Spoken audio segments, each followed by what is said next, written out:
Hello and welcome to Takeover TV. My name is Limo and this is Friday Night Footy.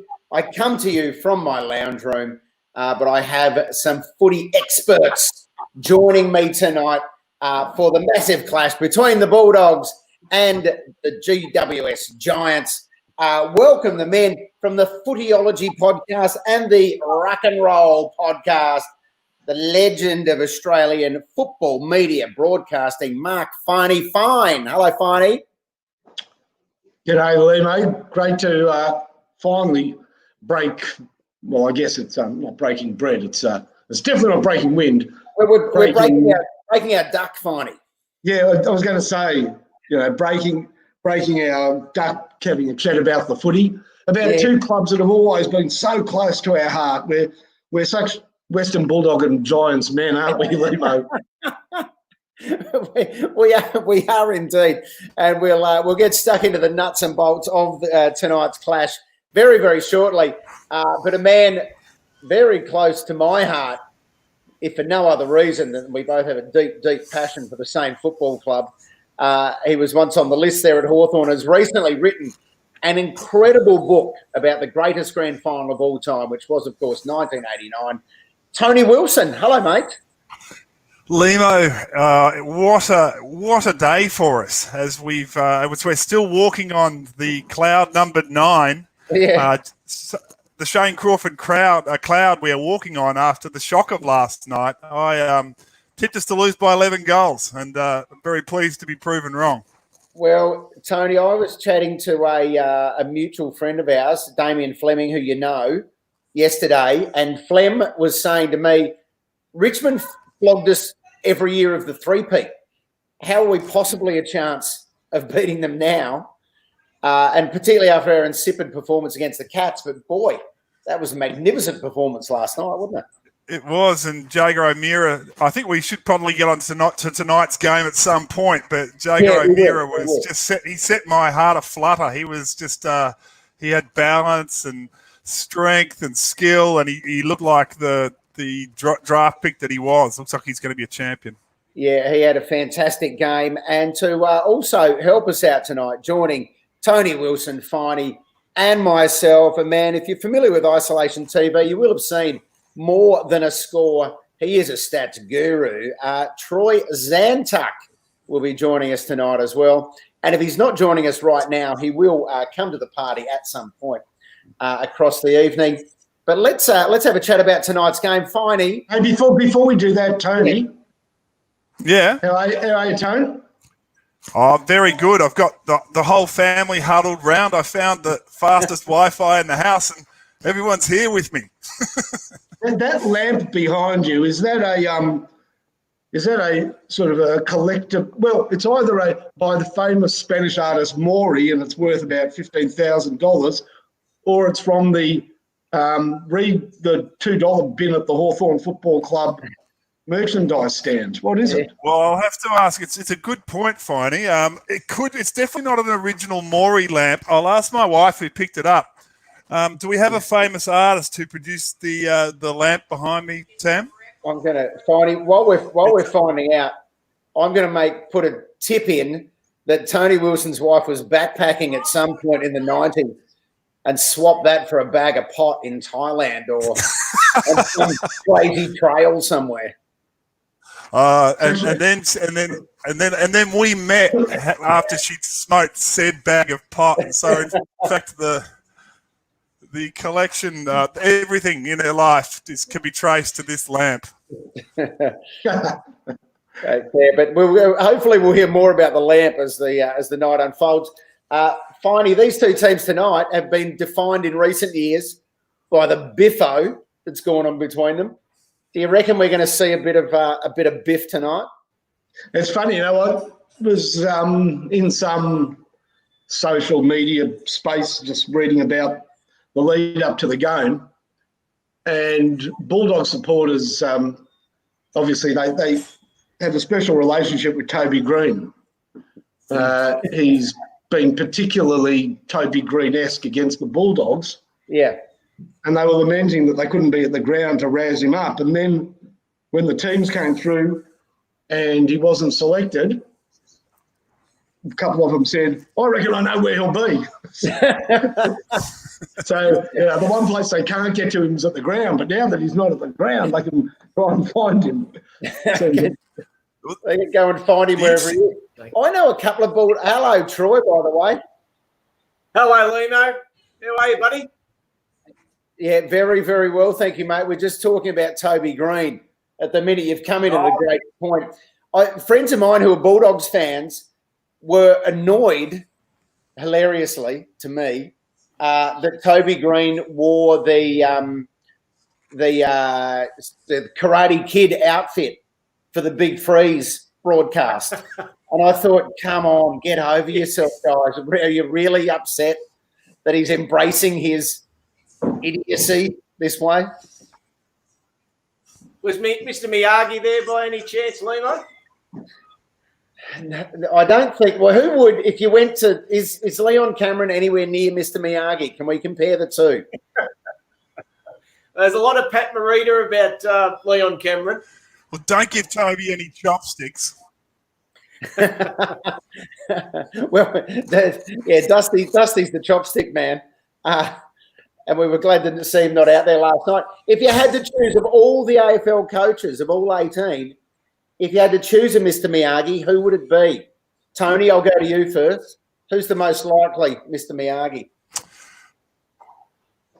I think it's Luke Beveridge with all the kind of peace and love that he projected in 2016. I can see him with the skateboard under one arm and the chopsticks in the other, grasping for flies and doing a bit of paint the fence to get the mind before a big game. So I'll go with Beveridge. You reckon Bevo? Finey, who's your nomination amongst the coaching ranks? Well, I take the movie not in its entirety. I would say that we're only in the opening scenes.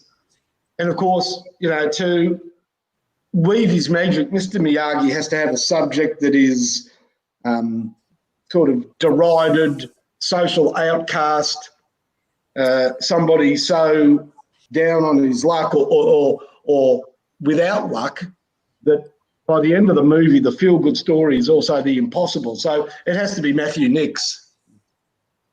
Well, that is the impossible story right now, I think, Matthew Nicks. You're going for the story arc, Finey. Fair enough. Yeah, well, he's going to have a lot to work with, this Mr. Miyagi. And also, Mr. Miyagi was a relative unknown as well. So I guess Nicks, isn't it funny? His name's Nicks, which in America means nothing. He's got Nick's sofa. Well, if the Bulldogs win tonight, it'll put the Crows on the bottom of the ladder, which is will be the first time ever that the Adelaide teams have been top and bottom of the ladder. I've always said, looking at those two teams, I've always said Port Adelaide's at top and Adelaide's at bottom. Well, for people who are tuning in, we feel free to enter some commentary on that. Where do you think they sit? On the screen here, we've got a tweet from Sam Newman. It says, let's see how this gets reported. Can't wait. The Nine Network and I have mutually, in capital letters, I hint some sarcasm there, decided that in the station's best interest, I withdraw from appearing on their programs forthwith. And for me, the last 35 odd years have been fantastic, really. Well, I'm sure he's genuine there when he says the 35 years have been fantastic. I've no doubt Channel 9's been very good to him, and Sam, to be fair, has been pretty good to Channel 9. But we're Channel 9 in an untenable situation, Tony Wilson. Oh, I think so. Yeah, Sam determinedly puts whoever he's working for in an untenable situation at the moment because he's in a competition with Fox News to be as offensive as he can, and so he was never going to scare from the sort of stuff that he's been saying on Twitter for the last couple of years. But that was all fine when he was working in fringe media. But you wheel him back into the mainstream, and the mainstream's going to tolerate that at this time. Sort of things he said I guess what he said about Floyd in particular, you just can't have that, and it's out of step with what the AFL wants to project. It's out of step with what pretty much every major commercial organisation wants to project. So he has to go. Yeah, Troy, do you think it's time for Sam to step out gracefully, or as gracefully as Sam can? Or will you just before that, festivities have begun early here. We haven't had a dance yet. They're already dancing. Oh, yes. It's on. The bit is on. We're sitting. Yeah. Now there's two blokes stepping in for Toby Green's role to take Bontempelli. Yeah, I mean, Jacob Hopper there, and De Boer. Hopper's about 2'6", just by the way. No, that's De Boer. De Boer's going to go with Bontempelli. That's a fun night for Bontempelli. Oh yeah, De Boer's. Oh well, having said that, Bont's just got the first possession of the night, but GWS get the clearance out of the middle. He has. Well, it's going to be an interesting watch. Josh Bruce has been disappointing, and so has Keith, but an early touch to Keith might set things to. Oh, this is very unfriendly. Oh, getting very early. It's really on. Very unfriendly. This is, do you know, Bob Murphy was saying that this is the biggest rivalry the Dogs have at the moment. Like, it's the one they pencil into the calendar. It's really the Giants' first great rival, isn't it? I mean, they've tried to build up the Battle of the Bridge, but this is the one that's real. I think that after that prelim in 2016, that really hurt GWS, and that was a massive win for the Bulldogs. So I get that burns for GWS in their short history. So I can see that this is the rivalry for them. Well, they've got a chance. Is that Toby McLean? It's Dunkley. A lot of super coach coaches riding this one home. He's Watch Dunkley through. Dunkley, yes. His old man would have hit his old man's shin. Still, this is let go of him. Hey, now I'm coming to this a little bit too late, but we need to get some tips. Troy, who's going to win tonight? Well, look, just on form, Limo, you can't go past GWS. I think a great start by the Bulldogs, but I'm looking at a 5 to 6 goal win by GWS, mate.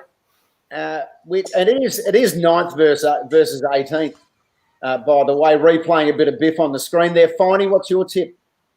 I was tipping GWS by 3 points, but with that first goal, I now have to tip the Bulldogs. No, I'll stick with GWS. Very. It's funny, if there was a crowd there, even though there wouldn't have been a huge crowd, I wonder that sort of fires players up even more. This is like not a fart in a vacuum. This is a fight in a vacuum. Yeah, I mean, I've never been out in the middle of Marvel Stadium in a blue, but I imagine the voice of the crowd, Jeremy Cameron. He's too far out just here, but Izzy might make a liar of me, but he is inside the square. I know he's way too far. What do we think of the moustache, boys? Yeah, very, very Dickensian. Errol Flynn-esque, that moustache. Yeah. They're really targeting the Bont, aren't they? Look at this. This is incessant. It is. What would the? I mean, I'm always fascinated in the instruction when you see stuff like this. What is the instruction pre-match, and what's the depth of the instruction? Is it for the first 3 minutes, get into him, put him off his game, or is it I want him, and that's an opening goal for GWS just there. It's funny to say that, Lee, mate. Those duffers can take out of you in the first couple of minutes. Physically, they can really throw you. Okay, Troy, you might know the answer to this. Who was it before the 1954 grand final? Was it Jack Collins? Yeah, Jack Collins. 6-7 goals. And was it him or I can't remember who it was. just before they went out on the ground, and the players were gathered round, and he said, just got one piece of advice, boys. Get in, shop early. Yeah, that was Charlie Sutton, Finey. Oh, that was Charlie Sutton, yeah. Yeah. So Charlie in other Sutton, words, yeah. there's going to be some argy-bargy. Let's not be on the receiving end of it. Let's get in and shop early. And get in there. Well, I do love it, Tony. I mean, Tony, the unsociable Hawks were my favourite Hawks. I love that description. And I love that they delivered on that as well. Not like elements of it. So I really liked the way that how tough they were and how together they were. But one thing I've really hated in modern footy is the yelling in other players' faces when they do something wrong. And I felt like we pioneered that. That if someone kicked it on the full, you'd go over and you'd just go, blah, blah, blah, blah, blah. And now you see 2-year, kids who are just starting out in the game in Sean Burgoyne's face the one time he kicks the ball on the full for the year, and you go, it's not great. It's not very good. It's horrible to look at. I but here they come again. Look.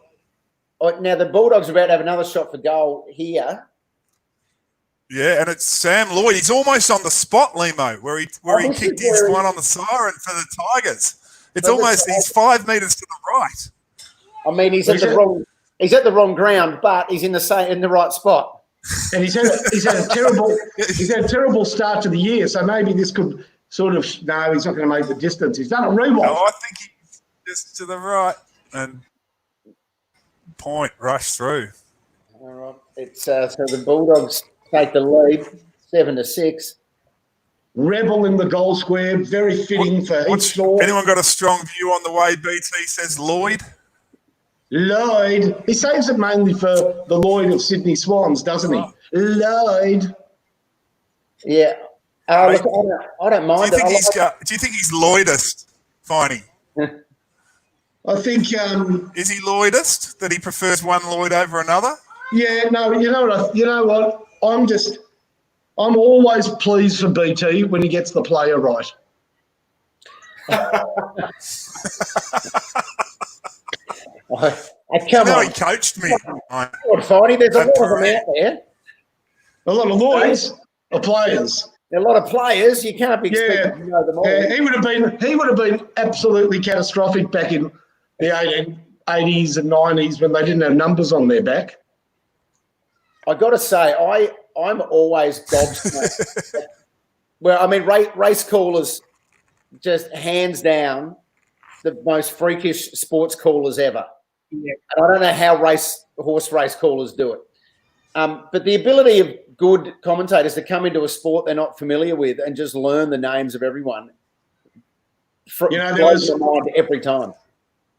I mean, it is obviously an art.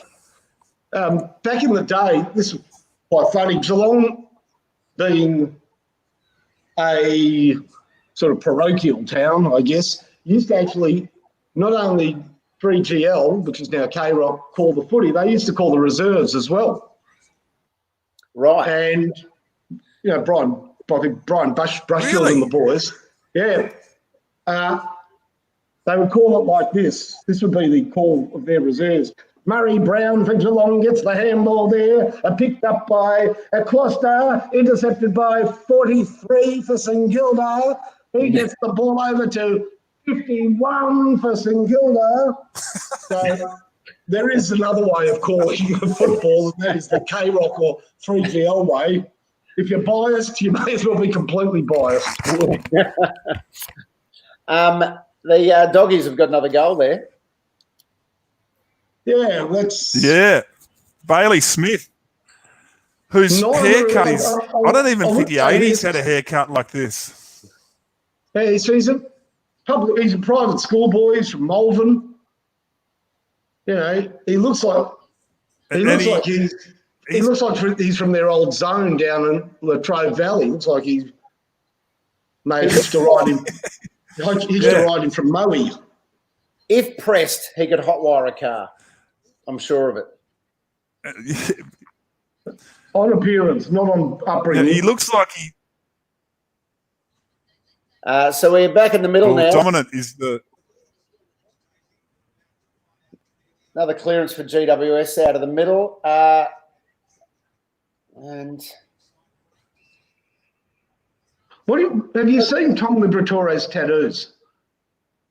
yeah, I think they've got a prison vibe to them, haven't they, Finey? There's a randomness to them. Well, that only we had a player last night sporting them as well. Henderson had similar tattoos. It is prison quality, but it's, to be honest, it must have been done in child detention by a 7-year-old. They're all little cartoons and scribblings. Do you think prison quality tattoos will come back into fashion in the sense that everything evolves, and so there's been a tattoo chic for the last decade? Will tattoo decrepitude emerge as a new fashion as people try to break free of tattoo chic? I think you're absolutely right. So look at the tats on Josh Bruce. Oh, terrible shot of goal there by the ex-Giant and Saints. Didn't even make the distance there. No. I think it is back, Tony. I think that's the vibe. If you look at Ben Stratton's got a few random little tats that you'd possibly put into that category. I'll say this, that every teardrop, I think, in prison represents.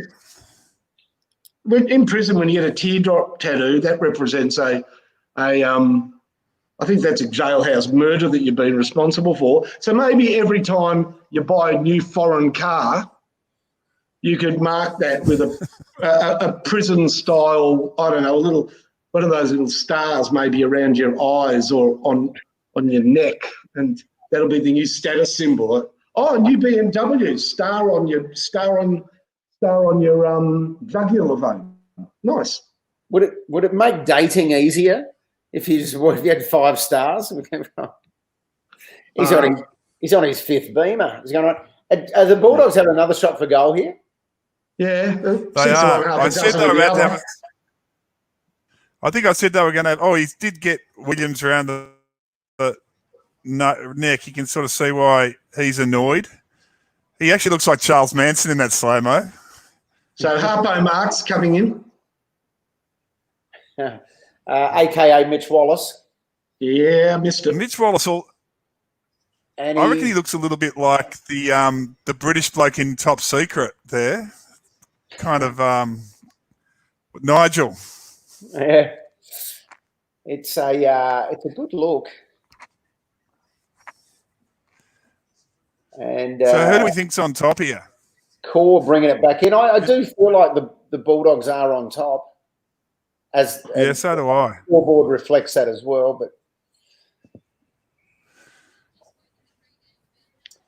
But have you boys cardboard cutouted for the Hawks? Yes, my cardboard cutout was down at Cardinia Park last week. It left early, Finey. It left at the start of the last quarter. They said that all the Hawthorn cardboard cutouts were being packed up early. Did anyone else know that on Thursday night when Jack Higgins was paid that mark over the point line? Yep. Even Eddie Maguire's cardboard cutout turned red.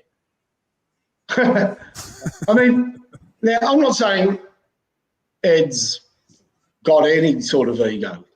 No, everybody's got an ego. I don't want to put a size limit on his. But do you really need to have a cardboard cutout when you're actually at the game?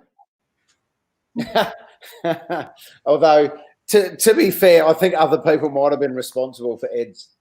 Because he had more than one. I think Ed had a handful of cardboard cutouts. Yeah, fair enough. I mean, if my cardboard cutout, I'd get one, but it has to be true. Oh, bad trouble. Well, they're in trouble here, the big WS guys. It's got to be true of me at the footy. So my cardboard cutout must have a dart at quarter time. Right, yeah. And if St Kilda get more than 4 goals behind, somebody's going to move it into the TAB behind the goals. In fact, given that it's a cardboard cutout, can we just put a dart in it and have the dart sit there for the game? I'd like to that'd be great if my cardboard cutout got kicked out for smoking. And you know what they'd say? It's particularly dangerous because you're made of cardboard. Fine, you should know better than to smoke. You know, I mean, not only lung cancer, but also there's a good chance you'll end up in flames. Now that's another behind for the Bulldogs as GWS bring it back in here. There's Heath Shaw in his 44th season of AFL football. Just keeps on keeping on. One record that will never be broke from Heath Shaw is the number of press conference scripted apologies he's racked up over his entire career. I think there's no other footballer that's up to 3 or 4. Is there? There's the car one. To his credit, when he played his 300th, he's come good. He took the personal piss out of that by sort of presenting as a written apology his entire career. It was a very funny presser, that one. Yeah, it was good, wasn't it? Yeah. Troy, are there any official stats on apology press conference? No, I think Tony's on the mark there. Toby Green's got to be up there as an early starter. He goes a very nice apology, Toby. There's not much contrition in it, I must say, but he's learning the ropes. Inside 50. I'm trying to think of anyone who's Phil. What's the first apology press conference you can ever remember in your footy watching life? I don't know whether I remember it or whether I've just watched the electrifying 80s a lot of times, but Phil Carman apologising for the umpire headbutt is one that I know quite well. He would then later go back on that and say that, you know, and he was right. I was there actually as a young man. The late umpire Graham Carberry did invade his personal space. I can't remember that apology. It's kind of controversial. We're on the hot issues, Finey. You've got a hot take on a headbutt from 1980. Yeah, well, Tim English having a shot for goal here. Timmy English. I mean, they are missing. Limo. What's that? It was a case of bad English. It really was. They're out to 2 goals 5. Are they going to regret this early, wasteful, profligate scoring, as they would say in English football? What do they say? Bad. In English football, they say, you know, if there's a striker who misses a lot of opportunities, they describe him as profligate. Wow. Well, I think we can use that here. It's a very big word. They have been profligate in front of goal. But one thing I've learned a bit tonight, Lino. Tony's come up with decrepitude and Finey's just come up with profligate. Yeah, I know. I would have had my thesaurus here with me. That's it's good stuff. If I knew this was going to happen. Hey, guys, just a reminder. How good's that bloke? We've got an audience we need to connect to here. Can we just keep the fancy words to a minimum, please? Okay. I'll tell you one big change so far for the Doggies. In their first 2 games, those bad losses, Tim English had been absolutely emasculated in the ruck. Really? But he has certainly shown a lot more tonight. Oh, they missed a major opportunity there, the Doggies. They've got Good it. play. Good play by Ling Zhong. The the GWS running into an open goal. That's an alley-oop. Hey, Tony, have you got an old... are you watching this on an old radio rentals TV? Because I feel as though you're about 5 seconds behind the rest of us. Radio Really? Oh, no. Do you think I'm watching it? I might be watching it through the Foxtel box, and that might have a bit of a delay, has it? I didn't realise we'd have a problem with that. So is Toby McLean? Can you tell me if Toby McLean kicks this? No. I can tell you this: that the scores with 15 minutes to go, the Bulldogs 11-13 lead the Giants 9-8. Now we can tell people we've looked up Profligate, and the official meaning is recklessly extravagant or wasteful in the use of resources. So it feels like the perfect word for me. Profligate. Yeah. Profligate is to be wasteful when you've got an opportunity. Profligate. I'm saying profligate. Funny, I think it's a scandal that involves profligate. Yeah, that's right. Limo's describing it like that's exactly right. It's putting gate on the end of anything means that it's a scandalous affair, which always amused me because at school we used to have a big problem with people passing drugs through the front gate of the school, which was gate. Did you, at the time, finally consider it a problem? Look, I was just a middleman, Limo, and you're not a copper, and I'm not talking. All right, GWS. Oh, gee, that was very. Oh no! Oh no! That was terrible. Was that in the back? Here's your man, Heath Shaw. And here comes my dream team captain, Heath Shaw. No need for an apology there. Beautiful. Good hand by Finlayson. Very good. Clean hands. Who is? Oh, Tony's missed it. No, he hasn't had a shot yet. Don't worry. How far back am I? Tell me how far back am I? That's the I've got him. Quarter time. On your TV, has GWS joined the AFL yet? Yeah. Hey, if you are out there watching us tonight, by the way. So I've got him. He's in his approach now for me. He's in his approach. He kicks and he misses. How far back am I? No, you're with us. You're with us. No, I had that. I had it a little earlier than that. All right. So right now, Alex Keith has. All right. So right now, the ball's been marked by Joe Hammerson.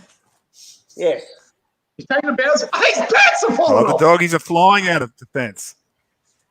I tell you what, that's English is looking much better. How many different English headlines could you think of? Oh, what an intercept by Zach Williams. That was very sharp.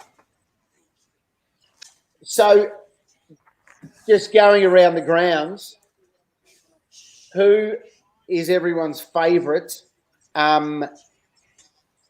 GWS player? Who do you like watching the most? Well, they're both not playing. Josh Kelly and Toby Green are my two favourites. Was that a question from one of our? Was that a question from one of our younger viewers? Well, if you are watching on Facebook, YouTube, Periscope, Tinder, wherever you are, feel free to send your questions through for us, and we will answer them. Questions or comments, either way. Get involved. Who's your favourite, Limo? I love Nick Haynes. There's just something about... Oh, he's great, isn't he? The way he's just... There's a working class vibe about Nick Haynes that I really dig. A super reliable backman. That's what makes me happy. I hate to be boring. My favourite player is Sam Reid. I mean, and I'm not kidding. He went there 5 years ago as an assistant coach. He went for the Bulldogs as sort of a coaching assistant in their NEFL team and a top-up player. And he's played ever since. He hasn't had a game this year, but it's a pretty amazing story, Sam Reid. Troy, who do you love? It's quarter time, by the way.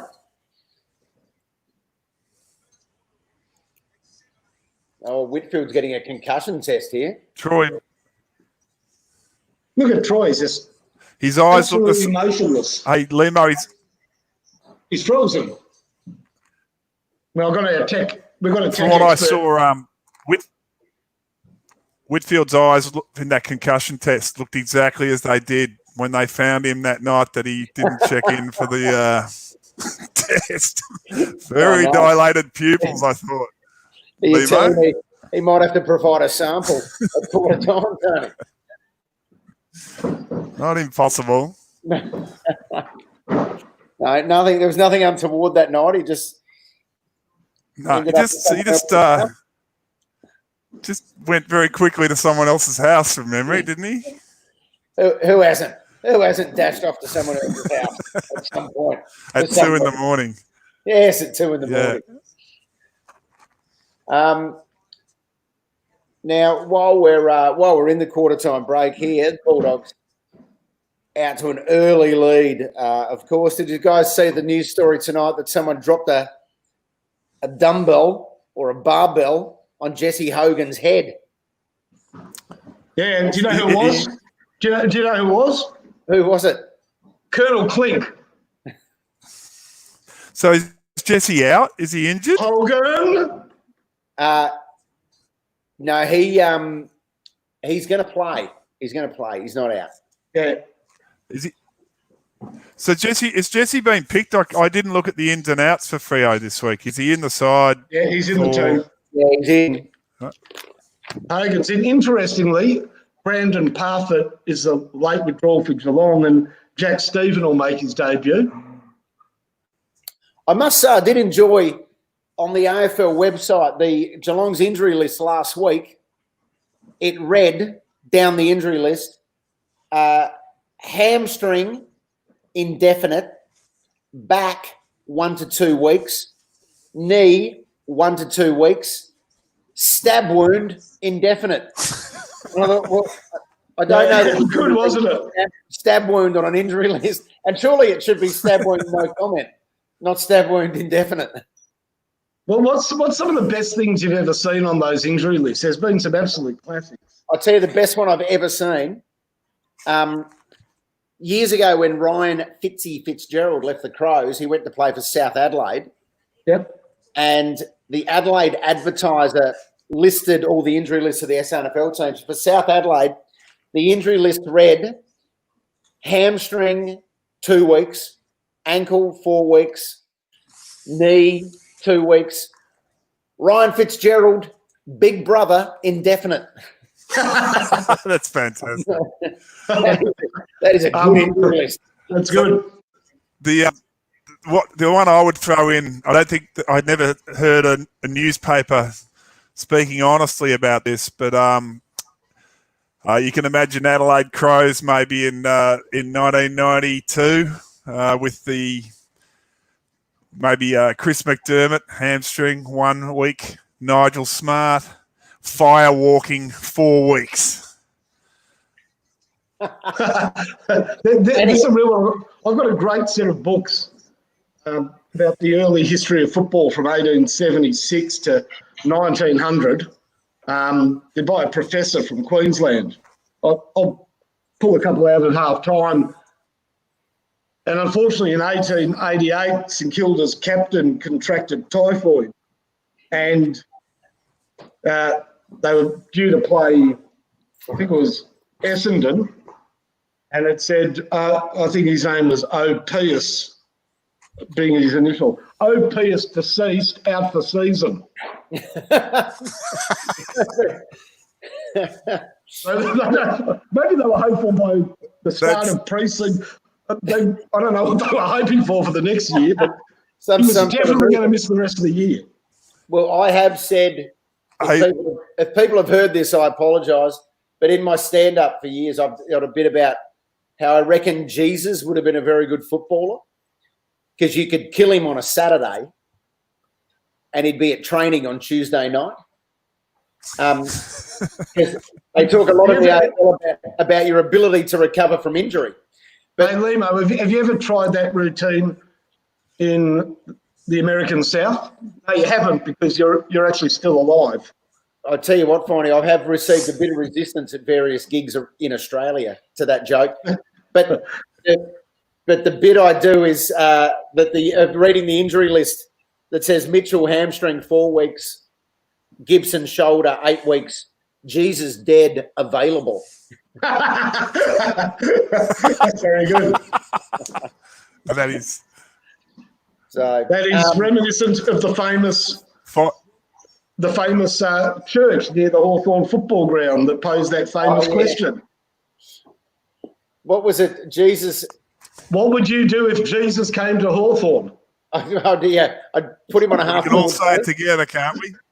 No, this is true. That it was at a church in Hawthorn, and somebody came and politely graffitied underneath it, moved Peter Hudson to centre half forward.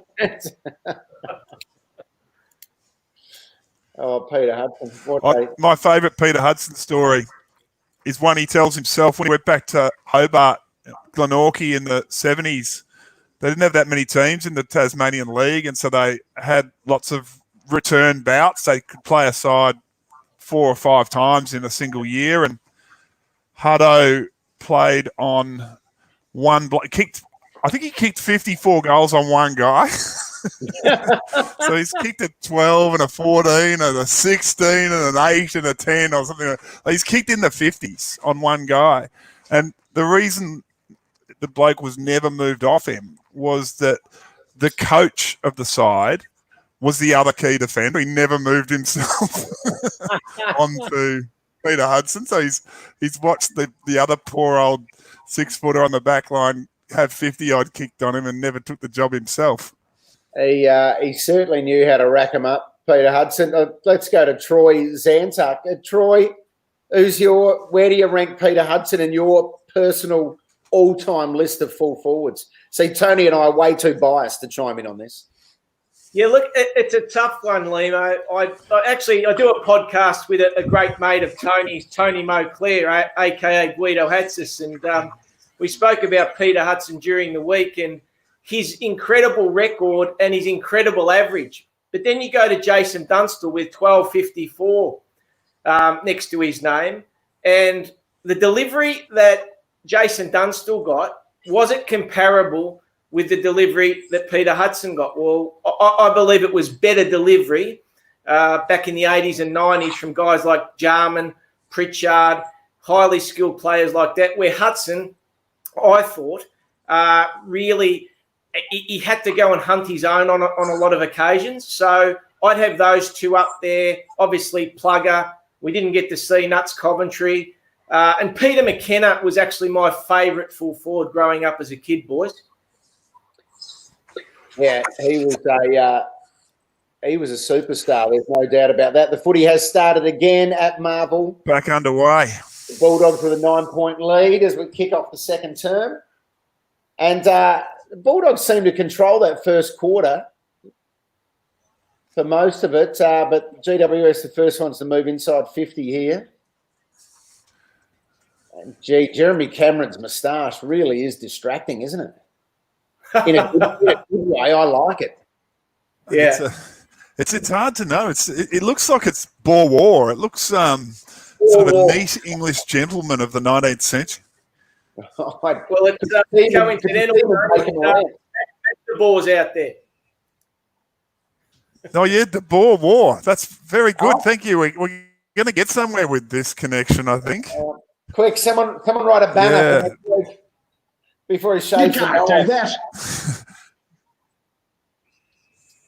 I keep wanting to do Tim English puns as well, like English is a second ruckman, English is a second option. Where mind your English. No,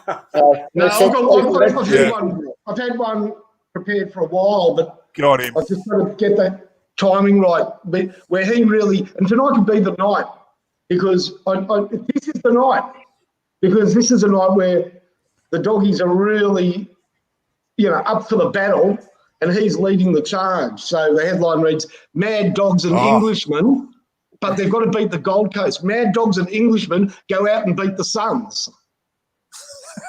Well, very clever. You're working on a super Cayley go ballistic, aren't you? Correct. That's exactly it.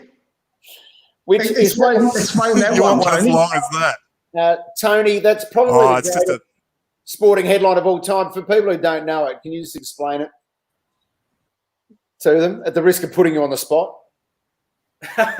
So Scottish football has a team called New Caledonians, and No, it's Caledonian another team. Partick Thistle. Is it? Yeah, Caledonian Partick Thank you Thistle. for the update. Okay, so there's Caledonians, and they're called Cayley, or Cali for short, and then there's Celtic, of course. Just a game where Caledonians dominate. Celtic are favourites, play terribly, and so you get Super Cayley, go ballistic. Celtic are atrocious. And it's kind of regarded as just the most perfect and beautiful headline ever written. Here he is again, Tim English. Do we agree? Yeah, it was great. Truly one of the great. Is there one? Can I throw another contender in there for best ever sporting headline? I loved. There was a time when there was a bloke selling rip-off didgeridoos outside the MCG in club colours. So you could buy a Hawthorn didgeridoo, you could buy a Collingwood didgeridoo, and someone stood up and said, look, there's actual ways to make and design didgeridoos, and you are not abiding by them here. You're banned from selling team-themed didgeridoos at the footy. And so the Herald Sun headline, one of my favourite all times, was just didgeridoo with a big exclamation mark at the front. Right, yeah. Just a classic. There was. I'm just looking some up here. Well, what's the without notice? What's the most famous Australian sporting headline? I think I know it. Most famous. Oh, yeah. Is it Norman May? No. Sporting headline in the newspaper. I'm trying to think. It speaks of the national obsession with this particular. If I said what it was with, it'd give it away. But what's the sport? It's horse racing. It's ours. No, mate. In horse racing. So It's Ours was the America's Cup. Correct. That was the America's Cup. Horse racing. And I reckon It's Ours was almost a rip-off of this. Is it just he wins or something for Fowler? No, he's dead. He's dead. Yeah. There was an English newspaper that had the headline, "He's out." That's correct. On Bradman, for correct. Bradman, yeah. When they finally got him out. It just said, he's out. One of my favourites, because the English are very good at these things. So Whitfield, it looks like he's gone off with concussion. So I'm guessing he's not going to come back. Geez, it's a decimation, isn't it, to throw in another big four-syllabular when you've got Green, Whitfield, Kelly. That's a pretty unlucky week. I feel like GWS for the last 5 years have had at least three A-graders on the bench or on the sidelines the entire time. I feel like that too. He's got another it. goal for the Bulldogs. That's key. Goal to the doggies. That's the cricketer. Yeah. It's the cricketer. The overpaid cricketer. Yeah, he played for the Melbourne Was he? Stars. Well, no, I'm just poor old Rue. Mark Rashudo tried to inject a bit of honesty in the football conversation and got absolutely bollocked this week. He spoke about Lever and McGovern, but he also spoke about Alex Keith leaving the Crows. It was an interesting. We've just got decimation, the dictionary, the Wikipedia definition up on the screen here. Decimation is a form of Roman military discipline in which every 10th man in a group was executed by members of his cohort. I mean, it just doesn't sound fun. Ooh. Hey, do you want to head off for a decimation? No, I think I'll stay at home, thanks. That's like an early version of Russian roulette. Yeah. It's a very dark word, isn't it? I use it too flippantly. I use it when there's 3 players out for the Giants. It's not quite the same, is it? Have they been decimated? Well, 3 is a tenth of that list, just about. So if it was 4, that would be a decimation. Here we go. Oh, that's kicking in danger. That's a free kick. He's shot. And he's got so English is going to have another shot for goal. Yeah. So it looks like we could get an English lesson here, boys. There we go. So one of my favourites from years ago from the English press, I don't know if any of you can remember a tennis player from America called Jeff Tarango. Oh, yeah. I can, yeah. Yeah, and he was mad, I tell you. He lost his mind at Wimbledon one year and withdrew from a game. Said, "That's it, I'm done," and walked off the court. And he can't, but he still went to his press conference, and that's a goal, by the way, to the Bulldogs. And he still. No, it isn't. And the hang on. I want to bring up that point with you, Limo. That was a point by English there. Oh, so my bad. That was a point. No, it's not your bad, because this season, for some reason, the broadcasters have become obsessed when everybody has a set shot with taking the angle from behind the goals. And that is a terrible angle to watch people kicking a goal. Yeah. It's much better. I agree. It's much better to have the shot from behind the player. Yes. Can I concoct a conspiracy theory here?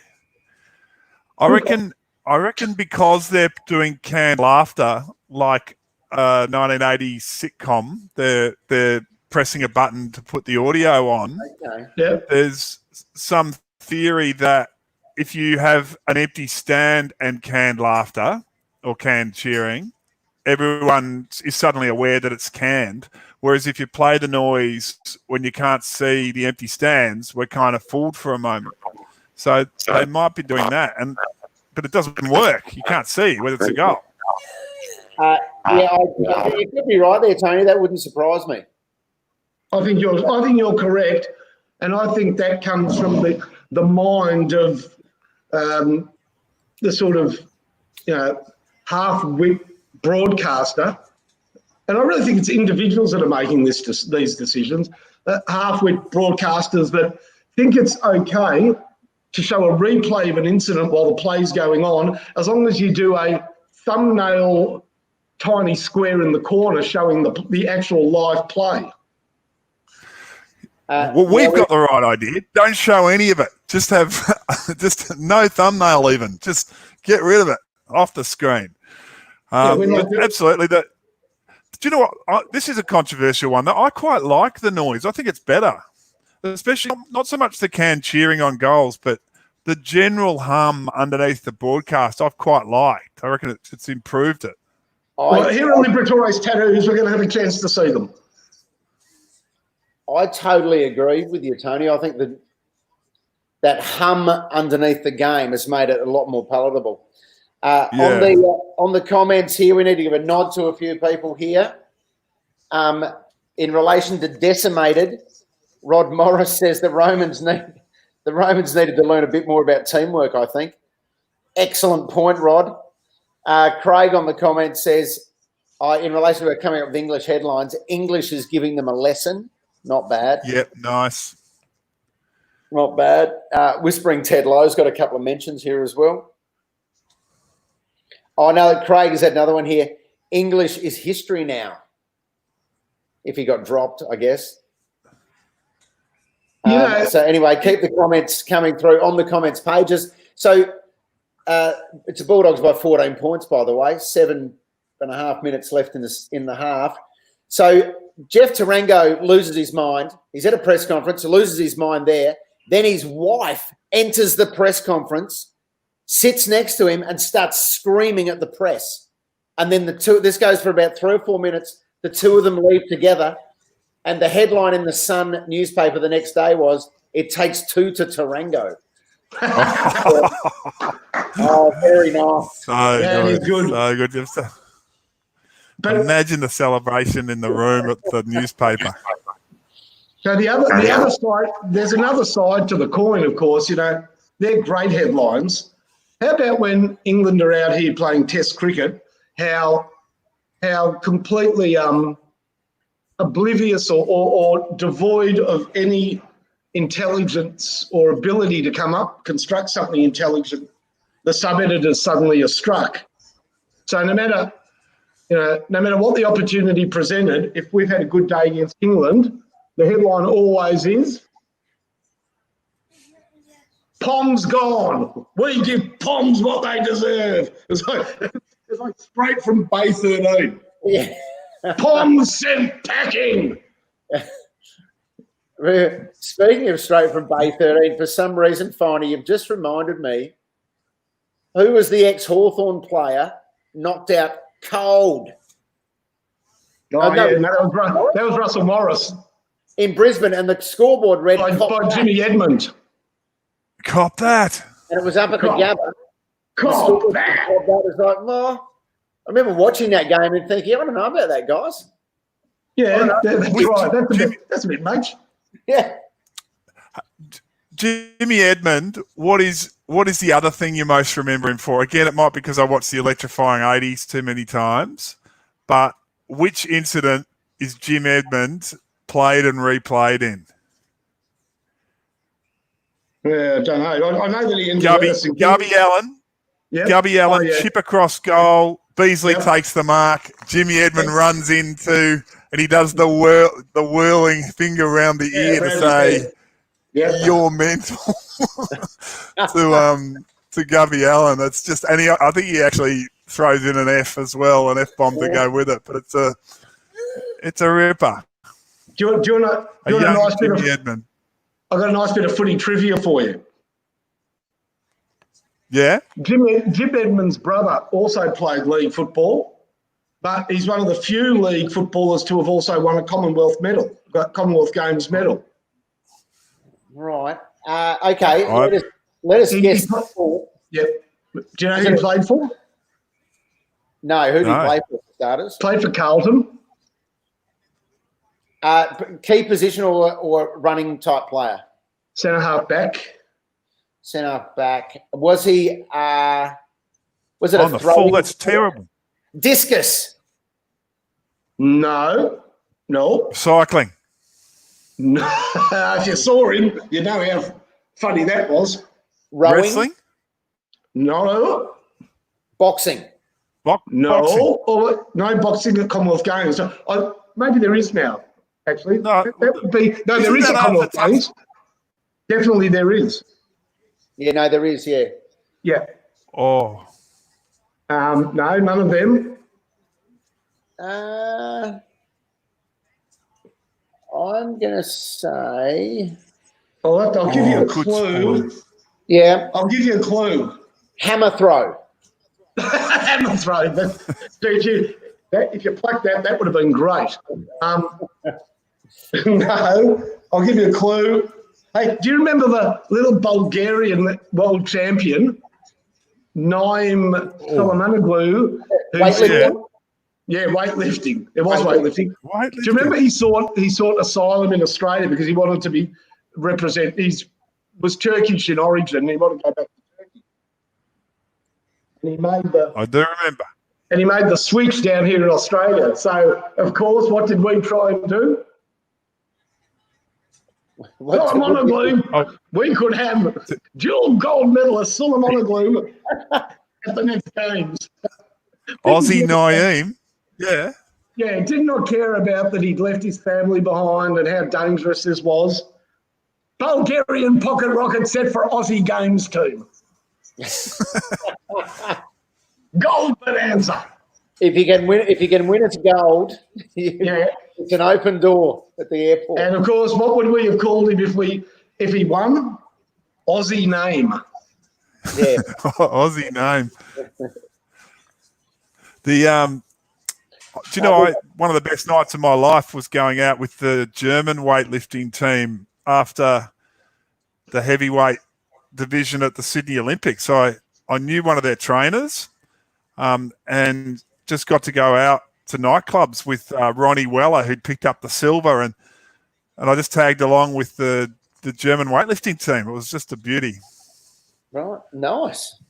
How were the German weightlifters to party with? They were partying hard, and they didn't want to let me into a players only nightclub sort of thing, or athletes only. And so they put the silver medal around my neck and said that I'd won silver in the table tennis. And so I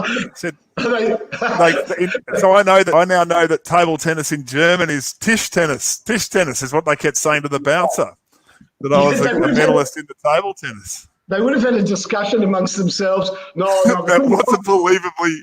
Yeah, correct. He doesn't look like an Olympian. You couldn't possibly say he's in the weightlifting team. Look at him. His arms are like spaghetti. If we could say he was a gymnast, but I know. Tisch tennis. Hey, your man Haynes that is a hard spoil, isn't it? He's a talented player. Yeah. A lot of players would have stuffed that up. He's not allowed to touch him at all. That was good. Give him great effort. Hey, Tony, I want to go back to your Tisch tennis career. Yeah. Why? On the way in, they would have said, would have said Tisch tennis, you've won the gold medal. Look at him, he couldn't win the gold medal. Give him a bronze or a silver. Well, the bouncers, they didn't let me in, so we ended up going somewhere else. They didn't believe the Tisch tennis story, but it was. I did. Then we ended up in a minibus driving back to the Olympic Village, and these blokes had all done East Germany, and they were singing me the great Russian anthems. They were doing the kind of like those kind of songs that they would have learnt behind the Iron Curtain, and I didn't have anything to offer, so I just started singing footy songs. I was doing the Fitzroy theme song and I Wear from Tigerland, and they were very amused by the not quite as communist as theirs, but pulled my weight.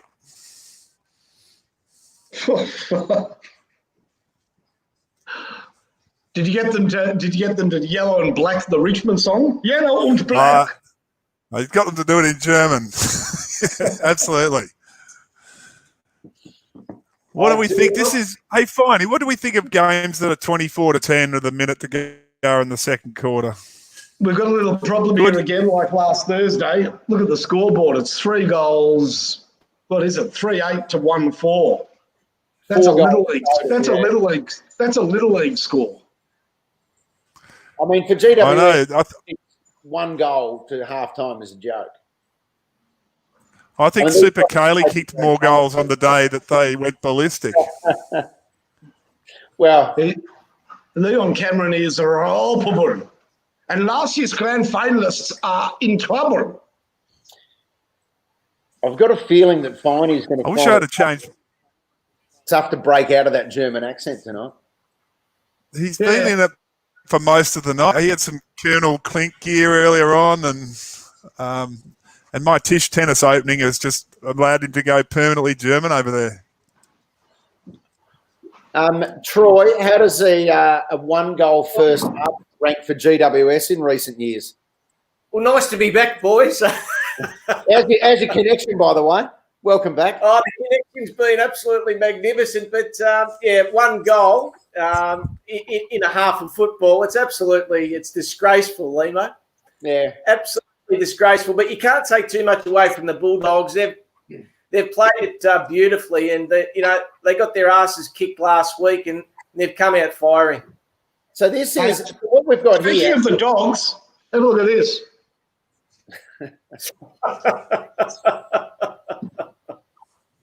Go on. What a sweetheart, eh? What's your dog's name, Finey? That was Willow, a border collie.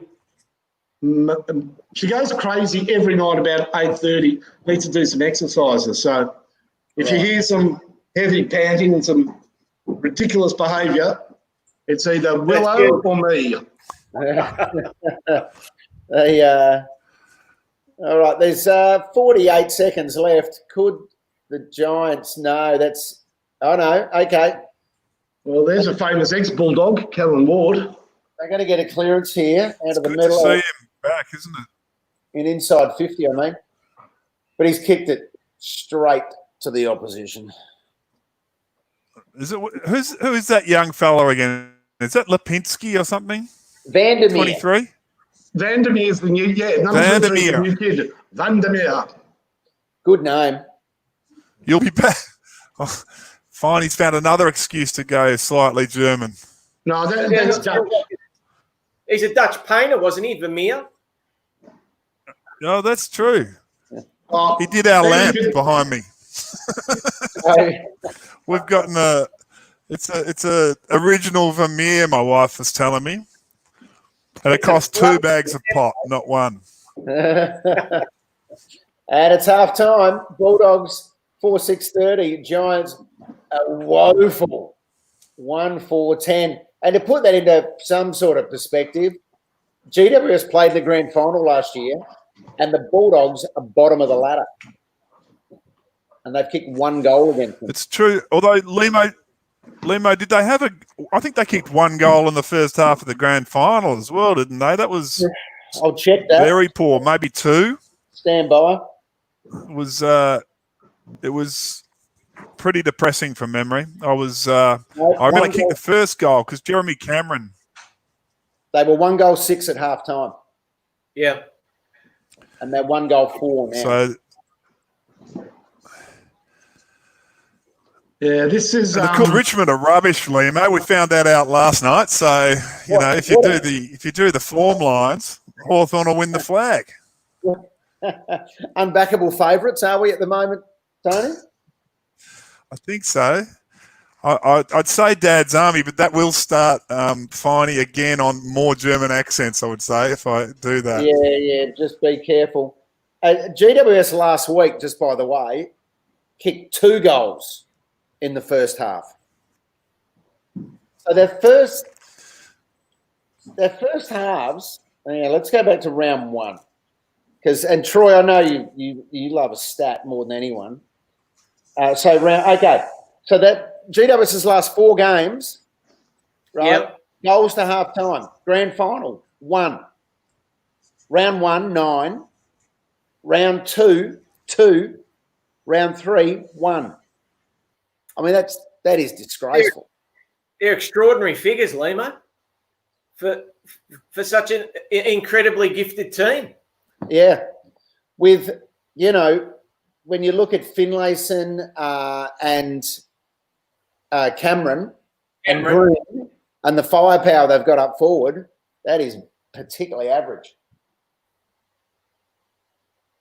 It was great to see Chad Wingard hit some form last night in regards to the Hawks. Yeah, he looked really good last night. I thought he was just about best on last night. Tony, would you have given the 3 points or 3 votes to Chad Wingard? Oh, yeah, or maybe to Jager. He was very good when it mattered. So I'd go probably Jager 3 and Wingard 2 for the Hawks. They were just Isaac Smith was terrific too. and Isaac Smith's in there too, isn't he? He was great. Here we go. Xana's. Johannes Vermeer. Yes. And I know, Xana's, that you celebrate his birthday every year. Born in October of 1632. That's right. Dutch. He was a Dutch Baroque period painter who specialised in domestic interior scenes of middle-class life. Well, Limo, do you know my wife did a fine arts degree? Maybe I should just hand the headset over and she'll give us a rundown on Vermeer in 2 paragraphs or less. A little Vermeer backstory. Do you have any Vermeer? And I'll get her to tie it into footy as well. What's that? Did Vermeer ever paint Dermot Brereton running through the centre circle at the beginning of a game? I'm not sure. I think he was more into just flowers and pots, wasn't he? Than Dermot's. But Yeah. I will ask. What's Vermeer's most famous painting, Tam?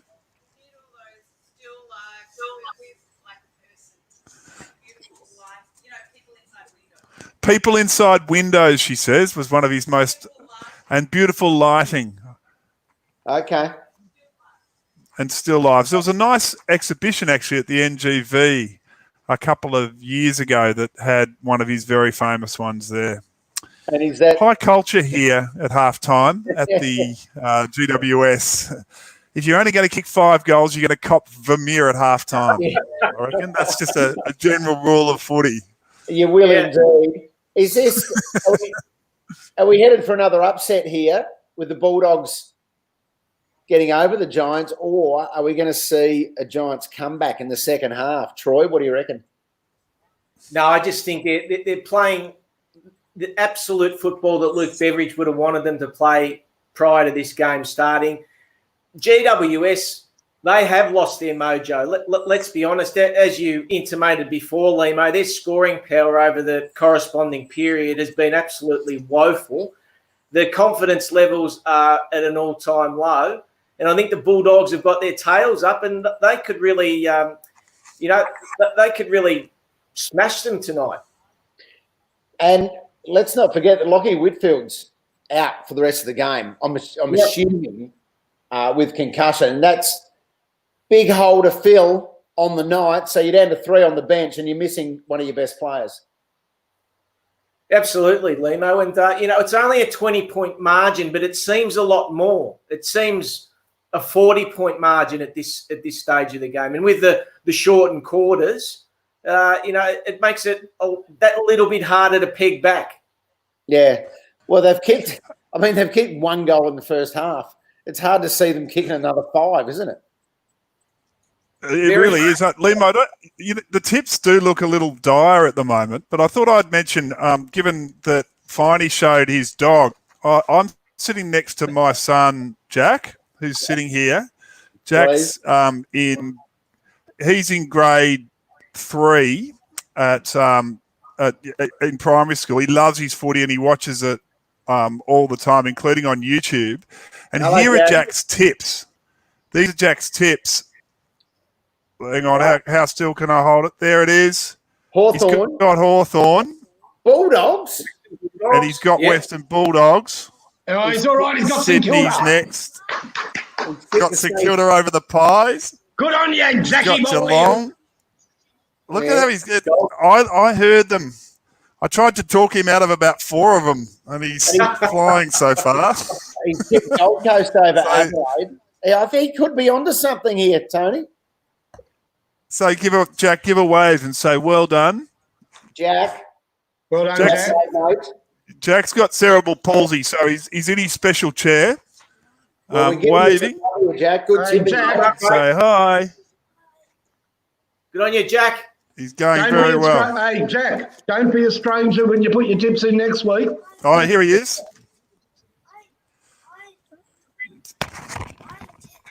Here you go. Say what? I tipped the Western Bulldogs over the Giants. Well done, Jack. Good tipping, mate. Jack. Strong tipping. What? And Jack. Very good. Jack, who is your favourite Hawthorn footballer?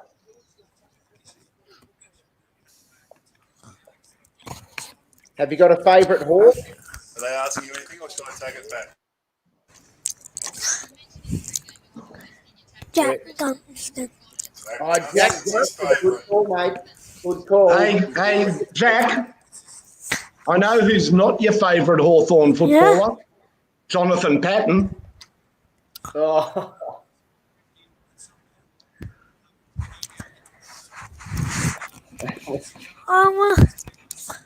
What's the gang with the headset on?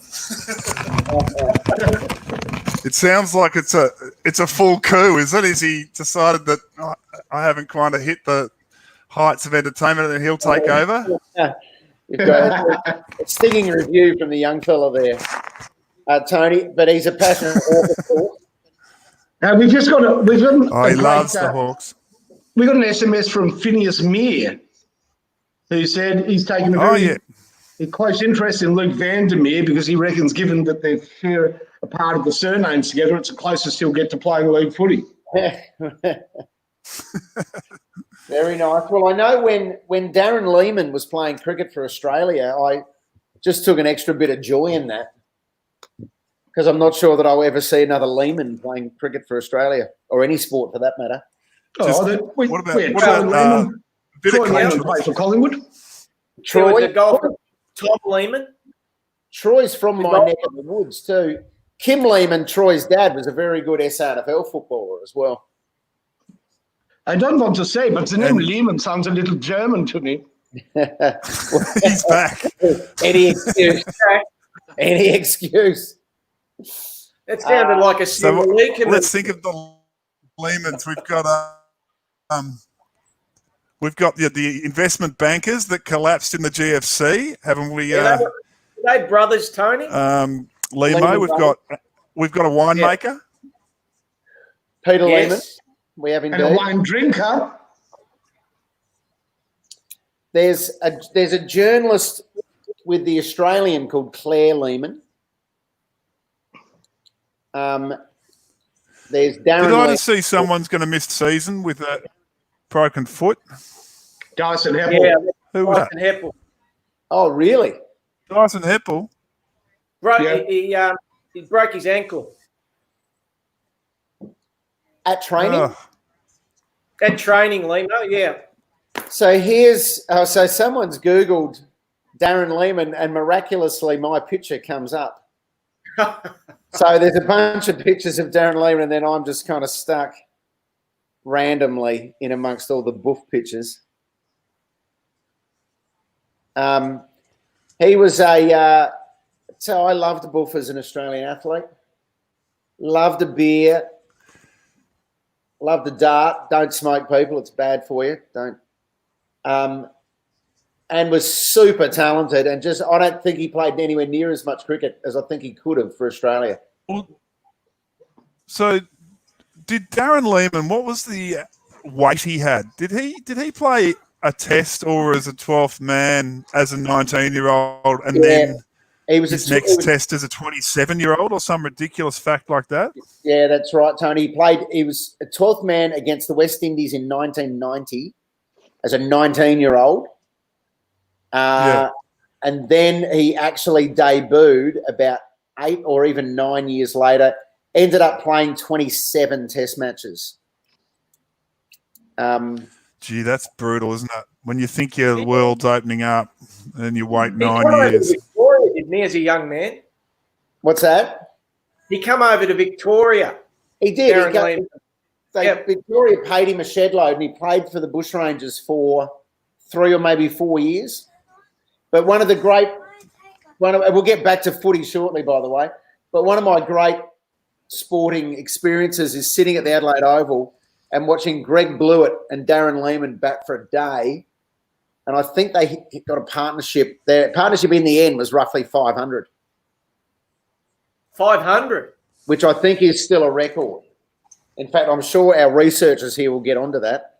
But there's Buff. Made his ODI debut in 1996. Test debut 1998. There we go. Wow. So it was 8 years after he was 12th man. That's amazing, isn't it? It's just a lot of patience. And his young fella's not bad either. Jake, who's got a ripping mo. Oh, hasn't he? Yeah. It's an absolute... Jake looks like Gallucci for Adelaide, that forward pocket. Yeah, yes.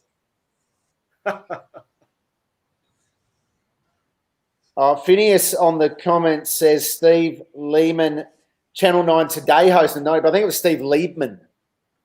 Liebman? Yeah. He did the Today show, I think, with Liz Hayes back in the early days. Yeah, right, yeah. And Craig on the comment suggesting that the 3 votes last night should have gone to Dustin Martin. Good call, Craig. Yeah.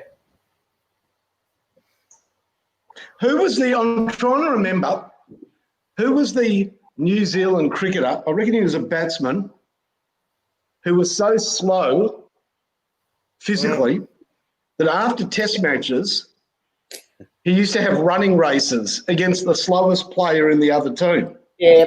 And Buff raced him, and Buff. No, that's what I'm talking about. Australia sent up Darren Lehman, didn't they? Yeah. And Buff did his hammy in that race. Correct. And I'm going to look it up. Correct.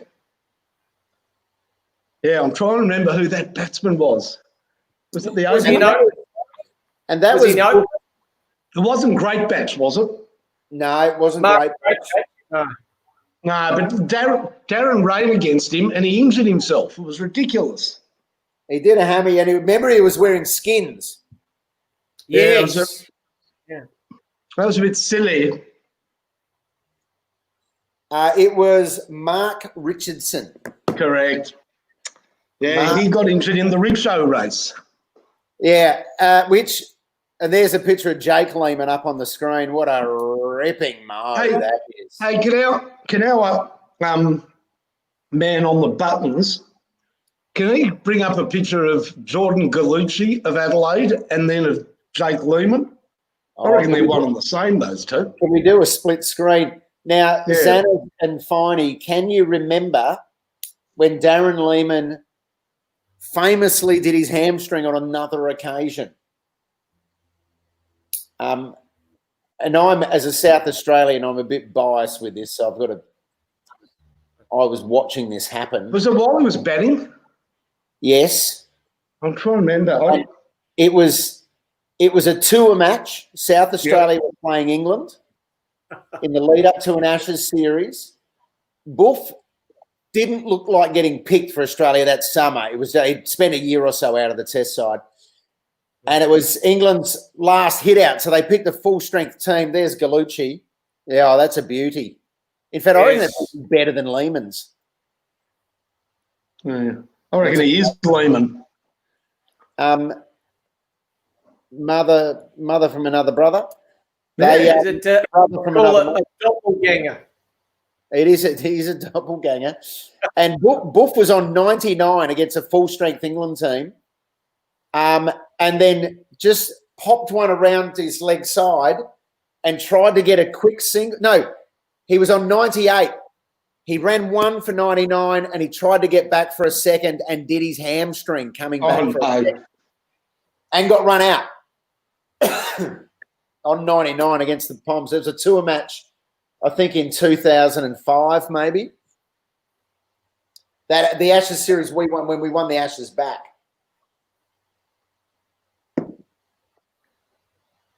That was a great team, by the way. You know, he played, I think he played with, I'm pretty sure he played with another South Australian who they were sort of similar in that they were both immensely talented, but I'm not 100% certain whether they spent too much time when they weren't playing worrying about their physiques or... That was Tim May. Well, they definitely played together. Yeah, he was much loved, but they, highly respected for his off-spin bowling. Yeah. And by the end, as his teammates would say, good for absolutely nothing else other than ordering when the players went out for dinner after a game. I mean, right. You probably wouldn't get far nowadays, but he got a fair way just on ability with ball in hand. He did indeed. And him and Warney, I used to love watching those two bowl in tandem. And in that 93 Ashes series, it was a joy watching them bowl together. And I think they'll be back at it shortly at Marvel Stadium. Teams are back out on the ground. Bulldogs leading by 20 points. Can you see the Giants? making up the No, difference? I think you probably hit the nail on the head. When you don't have Kelly or Green in your side and you lose Whitfield early, it's actually a pretty. If you have a look at it player by player, it's a pretty. Not having a go at some of these lesser lights, but it's a pretty pedestrian lineup, and that one goal in one half says it all, does it? I think so. A great tweet from Mason Cox up on the screen. Really hoping the scuffles in footy become more regular. Something unique to the sport and a great part of the game. I know the league is trying to get rid of them, but come on, man, let it go. Good on you, Mason Cox. I know the fans want it. The fans. That's quite controversial. Yeah, that'll get a bit of traction, Finey. Yeah. Imagine him in a scuffle. Well, have a look at it. Mason Cox and Caleb Daniel going toe to knee. Yeah, he's a big old unit. I'm not sure if he's a born bluer. No, but and there's still a bit of argy-bargy, as they used to say. So it's De Boer getting stuck into Bontempelli again. Yeah. And I'm just going to have a look at the stats to see how the Bonts first half was.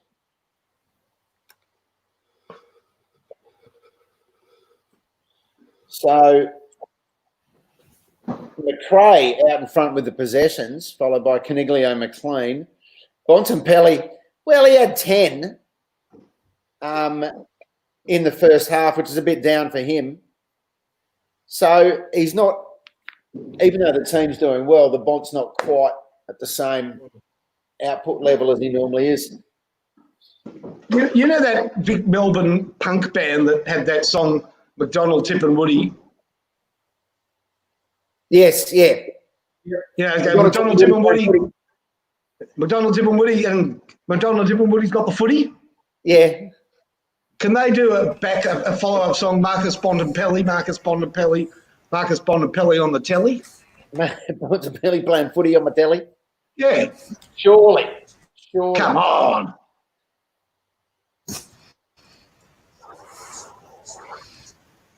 Oh, there he is. There they are. Hey, have a look. Have you had a look at Luke Beveridge? What is the advertising on the on that sort of advertising screen behind him? Did you see that? Mercedes are one of the sponsors, Finey, aren't they? Pardon? Mercedes are one of the sponsors. No.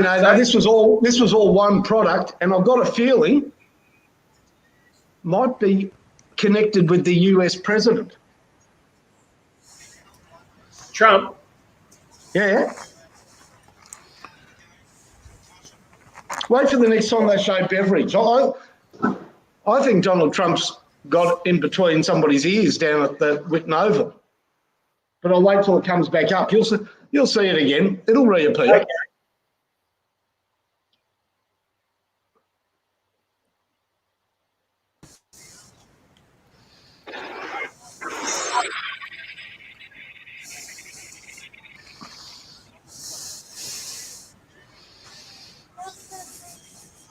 You back with us, Tony? Yeah. Excuse me, I just scoffed some wonton soup, which it was of a higher quality than I might have expected at Marble Stadium. It was. Look at that lovely kick by Vandermeer. Vandermeer can play a bit, can't he? As can. Terrible playing Giants. Oh, good. Who handballed that? Was that you, Heath? Was that you, Heathy? Oh, Heath, sure. He's got the big game next week. He handballed it back into the goal square to Ed Richards.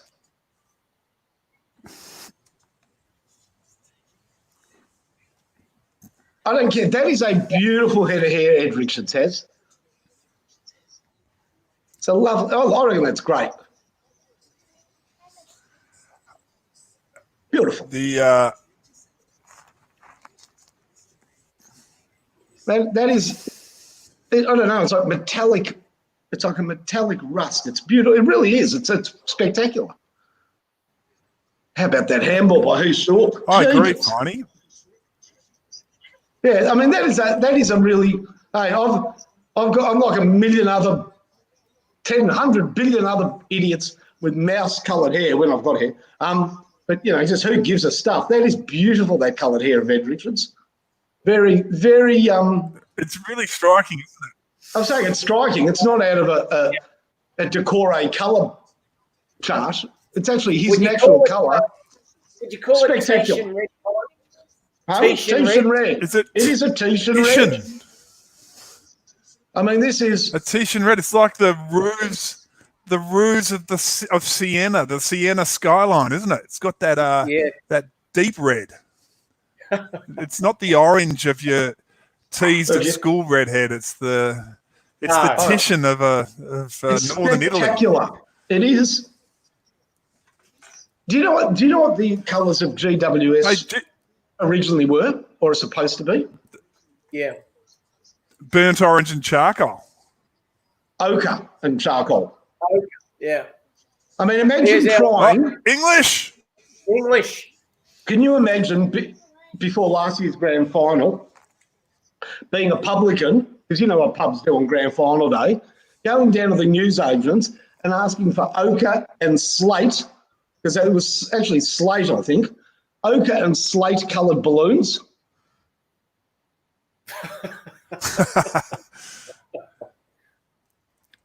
Yeah, I'm doing it was just I reckon it's not a bad jumper. In fact, I think a lot of what GWS did in the corporate setup side of things was of a high quality.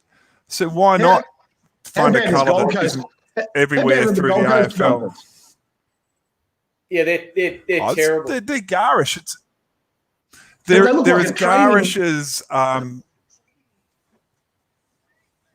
but you can sort of see what they were doing. They were going for the lifesavers hat, right? Whereas, it just happens that what they ended up with was a medium-sized fries from McDonald's. Yeah, that's true. But whereas this orange is an interesting colour, and I also like their song. The song's just outstanding. To not go to the. And to not go to the standard songbook, to find a traditional song, but to commission one of the better songwriters in Australia to do it, the bloke from the Cat Empire, they've just nailed it. And so every other franchise that's started up since the mid-'80s the Crows went to the Marine song, and that's a pretty good song, but, everyone else has battled. But GWS go to the Cat Empire guy, and they get a classic. They get one. What's the name of the Cat Empire guy? Oh, I'm having a moment. Sorry, I should know that, but I'll tell you in 1 second. Because that song, I wonder if people know this. I can tell you. What's the worst song in the league? Harry Angus. Harry Angus wrote it. So Harry Angus was commissioned to write it, and he did a stirring job with that Russian shtetl dancing, well, that's what it is. I'm glad you picked up on it, because it really is. Because the other guy from Cat Empire is Jewish. Now that word shtetl, meaning a small Jewish village, that song resonates and has certainly got a more than a sort of a wisp of klezmer, English. Which is yeah. What a game! What a game! He's arrived. Maybe keep going though on the shtetls. No, I'm saying it has a bit of that feel of that Eastern European Jewish klezmer music, which is. It's got a great sound to it until it is sung by the GWS Giants when they actually win a game, and they have been able to distill all music out of it and just turn it into this staccato sort of it's almost music free by the time they get hold of it. And finally, it's actually worth Googling the GWS and the Russian dance, because there's a really funny YouTube parody of it where they've taken the GWS theme song and they've applied it to an old Jewish film. And so they've got the guys wearing the civic gear, and they've got the ear locks and all that sort of stuff, and doing a really funny. It's a good YouTube parody, worth looking up. Yeah, it'd be good. If you want it on that theme, I don't know if any people would be interested in this. You know, Tiger King's been a very popular watch on Netflix during the lockdown. Yes. And there's a very funny review of the Tiger King by a New York Hasidic Jew. And it's quite funny. Comes with translations, but it's very funny. I'll look it up. Well, here are the Russian dances. And when you put the GWS theme song to it, it is, you're right, Tony, it's perfect. There's a team out the west, and we know the best. We've got it, have we? The Western Sydney Giants. Oh, there we go. There's the Western Sydney Giants. I would say that one thing I would say of all the teams, and I agree with you, West Coast Eagles and Fremantle, their songs are abysmal. Yeah. I mean, West Coast, not only is the music just a waste of time, how about the words? We're the big birds of the big game. What big birds in big game? What are they talking about? But also, Barney, it's so 80s. The players are well aware that it's terrible because they've introduced the preamble, which is the highlight of the song. Handstands and handstands. And the unofficial theme song for the West Coast Eagles is Eagle Rock, isn't it? Yeah. Ross Wilson. Well, that's right. So when they win the flag, they go to Eagle Rock, and Eagle Rock played over and over for 10 minutes or for 20 minutes, half an hour after the grand final. It was all Eagle Rock. Yeah. They just didn't touch their theme song. Yeah, they should so have that is a sign of a club that's not happy with its theme song. They should have played Come Said the Boy.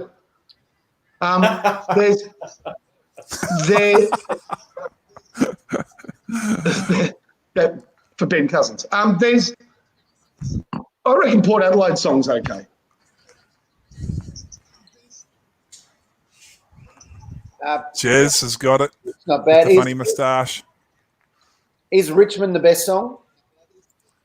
They'll tell you it is. They'll say it is. Okay. I'm a big fan of GWS. I think GWS is the best in the comp. Does anybody know? Carl. What do you think? I like the GWS song personally. I don't mind the Richmond song. What's the only pop quiz here? What's the only club who doesn't? Yeah, yes. Now you can ask the question. What was it? What's the only club who doesn't mention the name in the song? So Melbourne isn't mentioned once in Melbourne's song. Oh, very good, yeah. It's a grand old flag. It's a wet paper bag. So that's from old.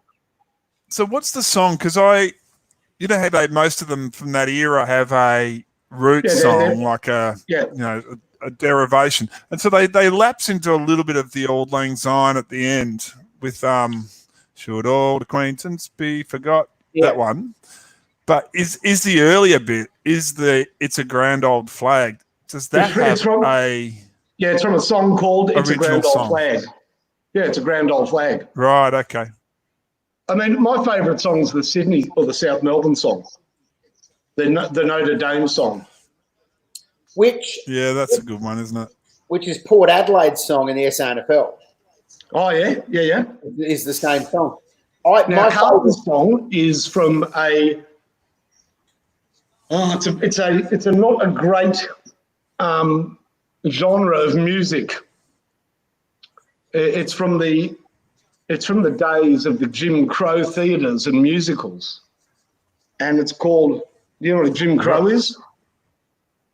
Yeah, well, Jim Crow's the Jim Crow laws, were they? laws post-slavery, yeah. And it's a song called Lily of Laguna.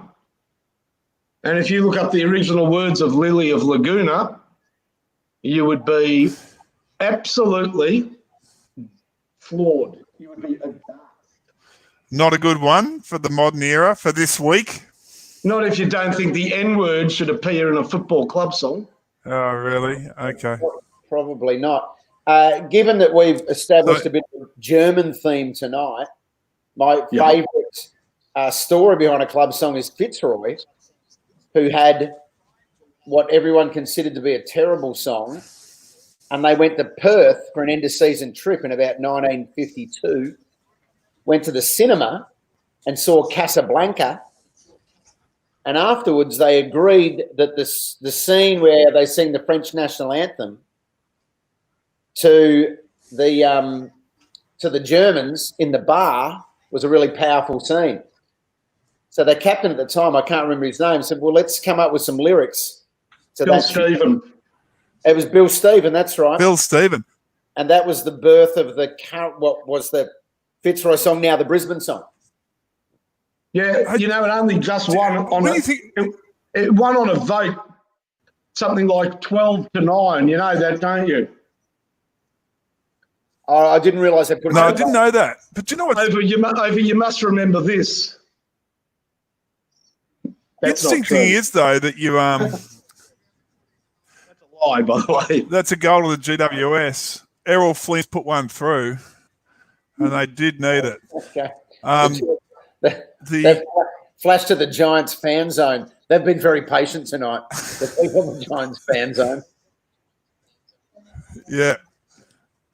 It's interesting though that just getting back to the choice of a national anthem. I mean, I don't think that would happen now. Like the kind of hijacking of a national song would be seen as just completely inappropriate.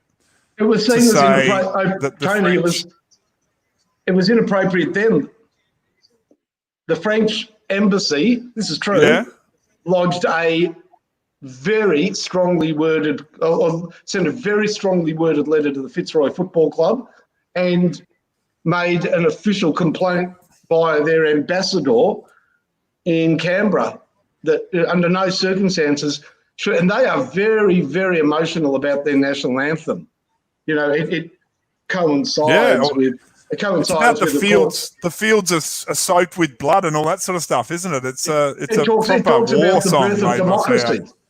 Yeah, it's a very, it's a very emotional song for them, and they, as I said, a very strongly worded letter in which they said, "Hey, there's been 2 goals while we've discussed the the merits of national anthems, and it's positively raining goals in the same."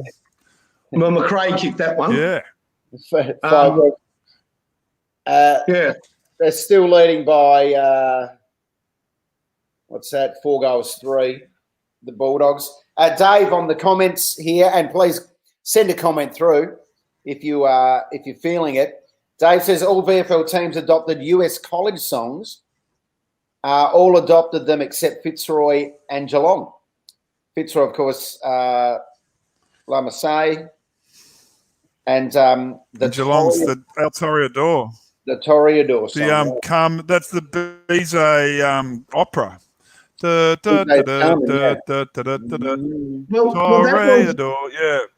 Do you know that that Geelong's club song in the 1950s was what we now know as the North Melbourne club song? So why did they change songs? Joining the chorus. I'm not sure why they changed. I know that I know that Brian Dixon, the Melbourne. I've interviewed Brian Dixon before, and he thinks that that's the best song of all time. It's a great song, and when he played for Victoria, he wanted that to be the Victorian song. So maybe it stemmed from that. Now, here's one, because you two are big Hawthorn supporters, I believe. Is that correct? Correct. I know. Hawthorn has That's right. Maybelline. had another club song, not in the real world, but in the world of movies. Do you know what song that was after a Hawthorn win? That all the Hawthorn players, real footballers at the time, had to learn the words of. No, was it in the club or something? Or It was in the club. Of course, you remember the name of your coach. See, who was our Franco coach? Donahue. No, Rostov. Collingwood were very keen on getting Rostov for next season. But Hawthorn had a win. This is in the movie. And they went into the rooms, and you can see all the Hawthorn players of that era singing the song. And it's Sons of the Hawks, the brown and the gold. We come out fighting like the Hawks of old. Now, that is Footscray's song, correct? Except they include a part of that song, which is Sons of the Seas, that the Bulldogs don't include. And in that song, you're supposed to actually physically bob up and down, bobbing up and down as we go. And the Hawks do it. They do that part of the song where they actually physically all bob up and down and sing bobbing up and down as we go. Oh. Well, come on, Bulldogs. Get some bobbing up and down happening. Correct. I like it. Now that That's right. We want the bobbing back in.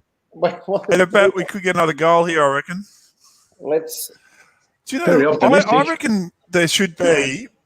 There are so many edicts in the AFL, you know, to try to, make it a better product. Can we have an edict for the players to stop going, we're a happy team at Hawthorn. It's where there's no singing left in the club song from the players. There's just this sort of, I'm a grunter. I just want to grunt. It's all that sort of shit after.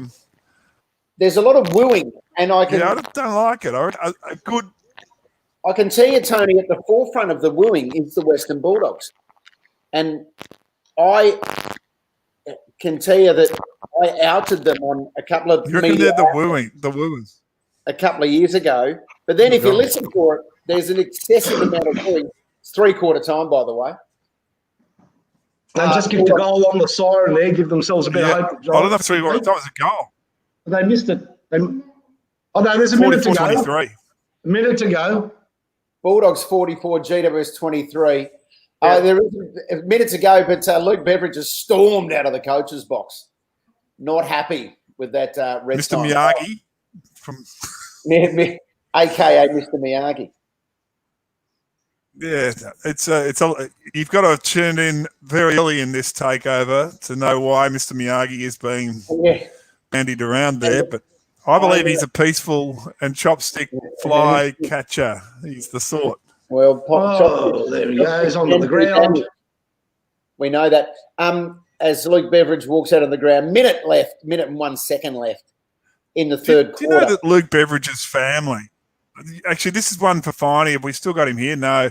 But Luke Beveridge's family are very Collingwood. I think his grandfather played in the four in a row. Correct. So, is that right? Yeah, that is right. The Beveridge, his grandfather was champion for Collingwood in the He's a machine. His father, of course, was the machine. His father was a recruiting, great, John Beveridge, who spent a lot of time at St Kilda. Luke played for the Bulldogs, Melbourne and St Kilda.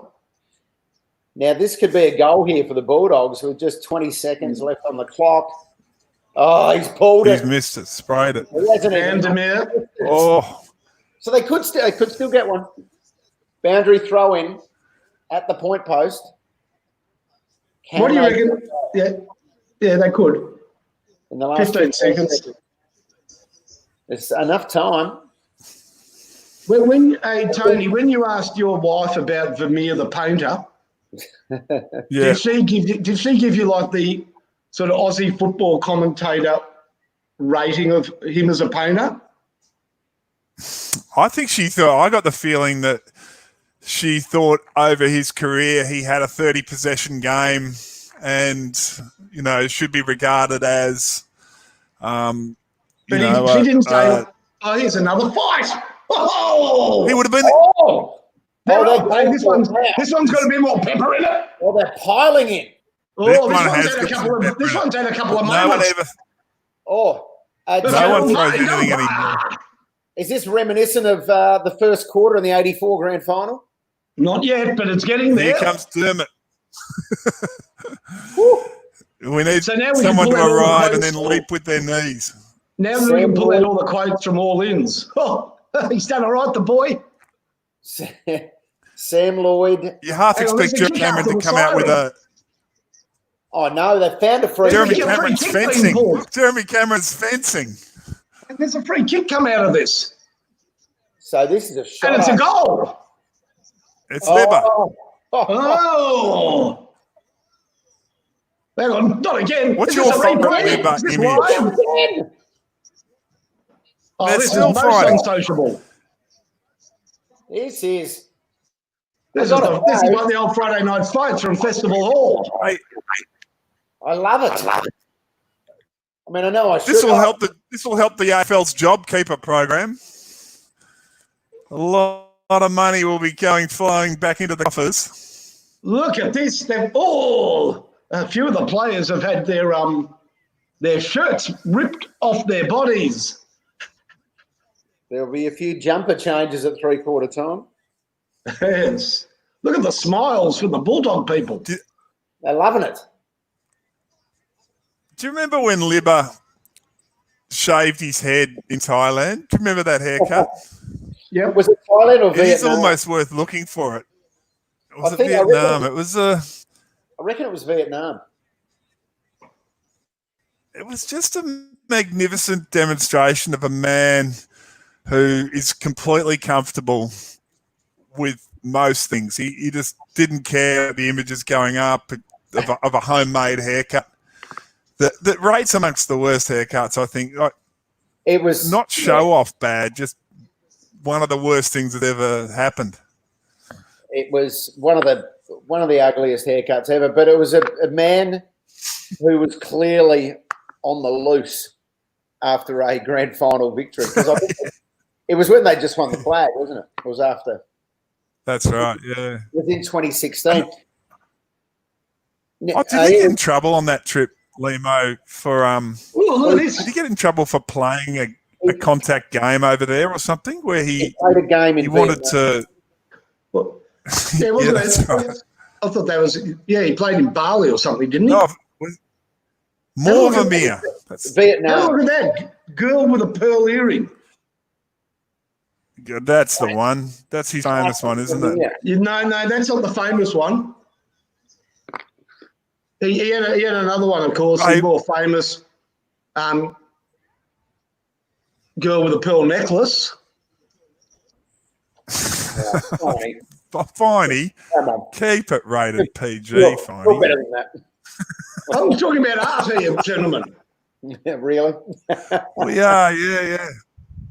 I don't. The Vandermeer, very consistent on form, says Phineas Meer. You know what they used to say about Vandermeer, though? Or Vermeer, sorry, Vermeer. What's that? If he's half as good as Vincent van Gogh, he'll be a bloody champion. Did he finish with 2 ears, Vandermeer? Yeah, well, that's all in all, cutting off your ear. Is that the same? Does that spite your face like your nose? I suspect if you're cutting off your ear, you're not giving your overall look full consideration. No, well, I think there are other issues going on. I don't know. Maybe that Have you, Pearl Earring was a tribute. Now, we were talking earlier about club songs. I know for a fact, having spoken to a few members of the Hawthorn side from the 60s, one thing that particularly that added to the rivalry between Hawthorn and Geelong, and Tony, I don't know if you're across this story, but I've spoken to a few of those players in that era about the rivalry between Hawthorn and Geelong. And they said it started after the 63 grand final when Bob Davis buried a hawk at Cardinia Park. An actual bird of prey? Apparently got it at a taxidermist, buried it at Cardinia Park, and they were furious at Hawthorn. So that's one thing that sparked the rivalry. And the second one was they just hated the fact that in Geelong's song, it said, "We are Geelong, the greatest team of all." And that used to really annoy a lot of people that in the song they claim to be the greatest team of all. So, well, song hyperbole. It's interesting to see. Does anyone make a bigger call than that? But there's plenty of it around. If you take songs literally, most of them are quite boastful. Do you remember though one of the least boastful ones ever was the Fitzroy song from memory? Win or lose, we do or die, and in defeat, we always try. Is that right? It was it was the song of a team that came 10th every year. We'll always try, Fitzroy. Or is it Strive? Yeah. But was it Premier's words as well.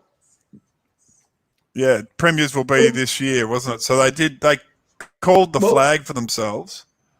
Footscray had, "We'll come out snarling whether we win or lose." It's interesting, isn't it? So these songs are written in a different era where there was a gentlemanly aspect to sport, where you didn't want, where it was about the game to some extent. Yeah, that's right. And it's kind of nice. Mason Cox is at it again. Yes, let's clear the benches. Hey, I love it. Hey, what is the history of singing songs at the end of a game, though? Are we the only sport in the world with that tradition? No. I mean, the English have got songs that they attribute to their clubs rather than specifically written. So Manchester City has Blue Moon, I think. West Ham has, that's my team, I'm Forever Blowing Bubbles. Yeah. And that, if you go and watch the Hammers play, I mean, how about that for a song? If you're talking about negativity, so the words of I'm Forever Blowing Bubbles, which really is an ode to life in the East End, is I'm forever blowing bubbles, pretty bubbles in the air. They fly so high, they never reach the sky. And like my dreams, they fade and die. Dreams, they fade and die, yeah. Fortune's always hiding. I've looked everywhere. I'm forever blowing bubbles, pretty bubbles in the air. Not a lot of it's amazingly there. Not a lot of positivity there. But the players don't sing these songs down in the rooms, though, do they? No. In the rooms, they just go straight there and count their money. Yeah. So I can't think of another sport. It's a good question. Actual players sing a song together after a win. No, that's true. No, it's a. I wish. Do you like the victory circle with the fan? Like, do you like having it on TV? I wish that the camera wasn't there. I sort of feel like it's become a formulaic and almost boring because it happens every time. Whereas if the camera was on the outside and the players were allowed to have it in a more special sense, I reckon it'd work better. There'd be better singing. There'd be less. I need to look cool. Before the cameras were forced upon them, clubs would only sing it 3 or 4 times a year after really what they considered meaningful victories. They didn't sing it Is every that week. right though? I felt like we sang it every week in the 80s and 90s. No, if we won. They'd gone away from. They'd honestly gone away from that, and before they were forced to sing it, it was like, come on, this was a great win. Let's all get in together. Believe me, when Melbourne won by 1 point last week, they wouldn't have been singing the club song unless they had to. I'll say this though, Barney. I know my whole life playing footy in the country and in the Amos and whatever in South Australia, we always sang after a win. Yeah. Yeah, I reckon too. Did you play for an ordinary team, did you? No, I played for mostly good, half-decent teams. No, I'm joking. I'm kidding. I was just trying to. You made me think back to my football playing days. But when I played at Adelaide University, we're actually, and we should just update people. There's 14 minutes to go in the last quarter. It's the Bulldogs by 26 points. 26 points. Shit, if they're watching us and waiting for the scores, they're not great fans. Yeah, well, yeah, true.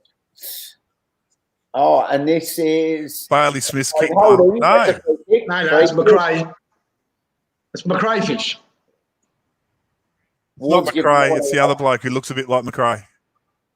Hey, Tony. One of our viewers has asked, "What's with the lampshade behind you?" We've already had a long discussion as to whether my wife swapped it for a bag of pot in Thailand in 1995, and she says it's definitely not an original, and an original would be about $45,000. I'll say this. I didn't want to say anything in time, but if your wife swapped that for pot, that makes her the pot peddler. I can understand an Australian swapping something for a bit of pot, but the other way around, what was she? She wasn't sort of Chappelle Corbying pot into Thailand, was she? I think the end of a big Can holiday. I just say this entire story? This entire story was thrust upon me by Limo. I'm not sure my wife's even ever been to Thailand. Anyway. Don't ruin a good story. Hey, they got one back. It's GWS back to within 20 points. You can change the topic all you like. They've got a sniff. They've got a sniff. Do you know, can I say that Hey, look at that kick by McRae. McRae had a shot a goal from 5 metres it's out. not McRae, it's It's Bailey Dale, not McRae. Oh, hang on. Sorry, you're right. Sorry. You've given one of Bailey Dale's goals to McRae. Yeah, for some reason I've McRae'd him all night. Sorry. You're right, Bailey Dale. Have a look at that kick. Oh, that is woeful. Oh, It just made it to the man on the mark. And he's that's so like one of my chips down at Greenacres. That's McRae. McRae's number 11. Sorry, my mistake. That's him. 81 days off. Oh, I'm barracking for GWS now. I want this to come down the wire. Well, I want it to be close. Have a look at Keith. Bulldogs can win, but I want it to be by a point. I want every game that Hawthorn is playing in to be decided by a point. Okay. For the sheer entertainment of it. So what was your call on – so do Adelaide think he's getting paid too much by the Western Bulldogs now? Is that what Rashido was insinuating for Keith? Or is it that he was paid too much at Adelaide? Or that he was paid too much by the cricket? No, Roo was just going through the players and saying, well, this is how much money this player wanted, so which I think is too much, so we let him go. And he said that about Lever, he said it about McGovern, and he said it about Keith. And there might have been other reasons involved, but he only forgot one thing. What's that? While he was giving this a justification and analysis, which is fair enough, he didn't add that whilst he's had a say down there, they gave up 2 first-round draft picks and over $500,000 a year for Bryce Gibbs. So it's all well and good potting players and saying they weren't worth the money, etc., etc. But why not discuss what clearly has been the biggest mistake by the South Australian, by the Adelaide hierarchy, in fact, by any AFL club in the last decade, is waste. That is the worst deal since Lloyd got to Essendon. Yeah. I mean, and why didn't he discuss that, or selective memory? People, because I'll tell you why, Finey, because specifically the question was, why are all these players leaving Adelaide? That was the question. Yeah, so he was answering that question. Okay, but and when he said they're not worth that money, he said what he was saying is that's how much money they wanted here, and we didn't think that was a reasonable deal. Okay, all right, but fair enough. So then the person who put the question to him, Suckling? Of course you don't. So the person who put the question should say, all right, well, if they were overvalued by other clubs, then how about the player that you overvalued? If they had such a keen eye for the value of a footballer, then they got it pretty wrong with Bryce Gibbs. Yeah, they had a shocker, but they're never going to say that publicly, are they? Because he's still their player, and he's on their list. Yeah, was Gibbs all Australian or BNF 1 year there? He's an absolute skunk. As my wife often says to me, Mark, some things don't need to be said. She just knows. She just knows them. It's self-evident. Correct. Bontempelli has kicked a out of the air beauty. Beautiful goal there. Side foot. That's a bit of Lionel Messi there. Might have been touched. But doesn't that show? No, come on, umpires. That's how close De Boer's playing. That's a free kick. He's never picked up the ball, and De Boer's holding him. I don't think that's touched, is it? Is it touched? I tell you what, wouldn't we as fans be happy to trade off a few mistakes for goal umpires just making decisions? Limo, that's ridiculous. That only worked for 140 years. Why should it work now? Of course, you're right. 100% so I like correct. having the and plus I like having some goal line work. We don't have the technology. But I hate the. So I reckon that's not tough. But so Limo, you know the problem. The problem here lies solely with the broadcasters who. I've got no problems if the goal umpire makes a mistake, but what they would do is whenever they made one that they picked up on, they would replay it over and over and over again, putting the umpires into an untenable position. And then, of course, the umpires get more and more nervous every week. Yeah, and, as though they don't make any mistakes, the broadcasters, Basil Zemplis. Yeah. Look, do you want the one I want to get rid of? So I think the review's good on the line. Like, you don't want games decided with big, clear howlers with things like whether it hit the post, like Tom Hawkins in the grand final, or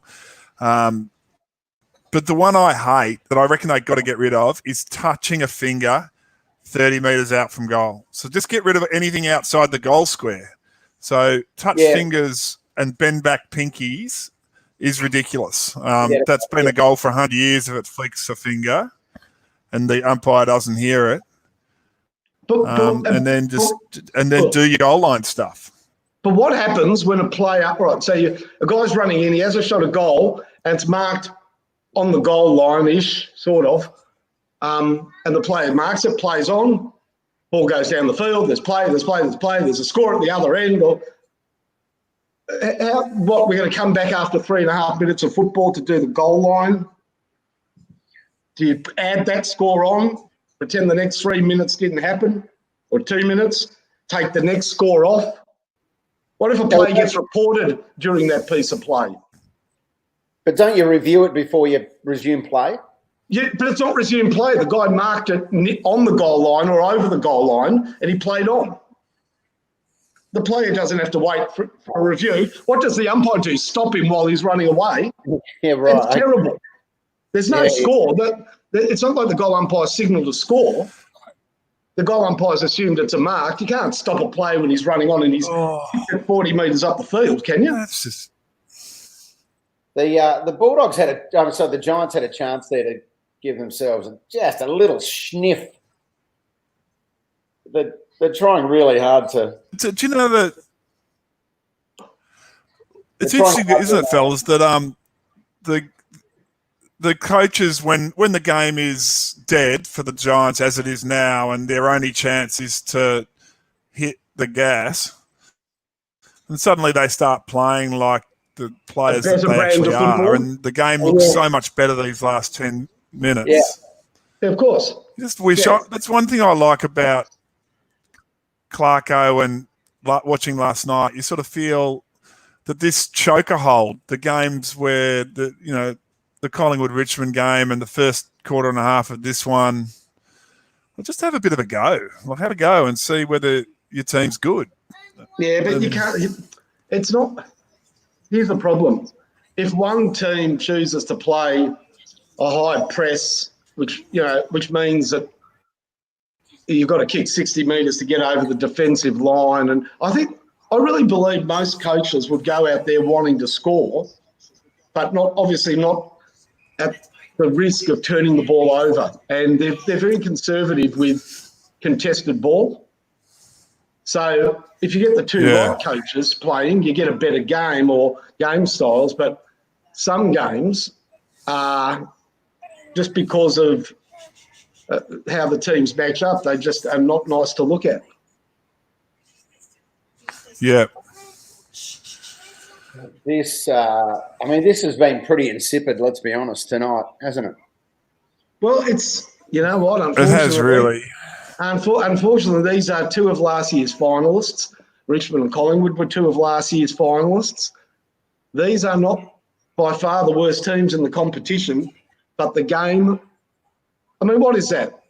Who cares for that kicking the ball across the ground crap? But have a look at that. He's gone into the middle. Liberatore's marked it, and that just reinforces a coach's determination to maintain possession. I mean, we are now watching. Have a look at this. So Liberatore marked in the middle, and 2 kicks later, the ball's as far out from goal, but on the wing. And I thought he was going to go backwards there for a second. He could have easily gone backwards. Easily could have. But you know what he did do? Is that good football? You can ask the question whether it's good football to go backwards. I mean, I know watching round ball football, you hear absolute fury from long-time watchers if the gamesmanship and the slowing down game and that sort of stuff isn't played. If it's often talked about as inexperienced or bad soccer football if you can't understand the milking of the clock and the slowing of the game. And so I watch this as an old-time footy lover and think, oh, you're not going to slow it up already, are you? And yet maybe there is merit in Western Bulldogs. Sorry, we're losing my son, Jack, is being forced to go to bed by the fine arts student in the house. She's saying 10 o'clock's late enough for the grade 3. Well, you know what she's actually saying? Yeah, it is. Do you know what she's saying, Tony? She's saying this game is over. What's that? She's basically saying this game is over. It's not over. That's it. That is the gold lame jacket in the Wilson household. Your problem is, Tony, and I agree with you, you make a good point. That's Jackie's 2 for 2 in the tips. If you're playing footy to win, then you play that possession football where you kick it backwards. But if you're playing football to keep fans, that's not the football you. No, that's right. And have a look how many people are going on the game tonight. I mean, it's a beautiful crowd there at Marvel. Imagine if you're just sort of making your argument, and this is what happened to football when they started sticking around. Have a look at the crowd. They look pretty excited. The funny thing is, though, that it's in these games where the Bulldogs really can take a minute off and they can't be caught. But it's a lot trickier when it's 2 goals the difference and 2 minutes to go. When you make the decision you no longer want to score, you're just going to defend. That mental shift, I reckon, screws a lot of teams. That they are eventually they're going to turn it over, and the opportunity will arise, and only one team now can score. Yeah. And so not in this game where my eternal frustration watching teams ice the clock towards the end of a game is when the opposition doesn't just man up. Just man them up, player for player. Yet they always leave one free to do the dinky little 10-metre kick. Tony? But Lima, isn't that because they've got a guess here? Tony? Yeah. Now you wrote, and I luckily have a copy of it, and I'm amazed that I have read. I haven't read it in order actually because I went straight to the last quarter. I've read almost all of your book. Yeah. And congratulations, mate. I've read a lot of football books, and I've written a couple, and I just had a fear that being from one side of the camp, even though Hawthorn won that game, it's easy to look at it through the prism of one of your greatest wins ever. But it was actually, Geelong people would get a great deal of enjoyment out of reading as well. I'm going to take a wild guess here. You're not going to write a book about this game, are you?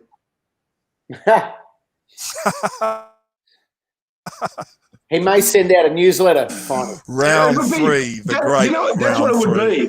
Yeah. It would be a size 16 font flyer.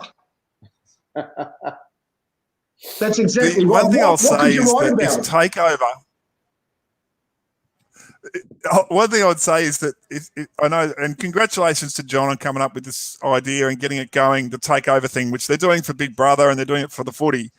But if you ever want to have an advertisement for 3 people crapping on about a lampshade and going over your son's tips for a few minutes, really, this is the one where you might as well watch the faces of 3 pretty ordinary looking blokes crapping to each other. Yeah, that's it. I've done this now a couple of nights. My head has been insulted enough. That seems to be the one common theme from everybody that's on it. All right. In your defence, Finey, and my defence and your defence, Tony, beauty parlours have been closed for the last 2.5 months. So we haven't been able to have our usual treatments. I got an SMS the other night from somebody that said that until they saw me, they didn't realise the human head had varicose veins. Very rude. Now the GWS players are knocking each other out. I think it's Oh, that is bullshit. Sorry, I've just seen it. Did you see the guy that just came out of the ground and on his back it said doctor? He does not look like a doctor to me. I'm sorry.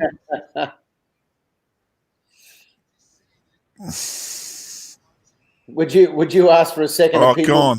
Oh, I thought they were going to do it again. A second opinion from that bloke, yeah. He looks like the guy that connects your cable TV. He's been quiet. Maybe he's a jack of all trades.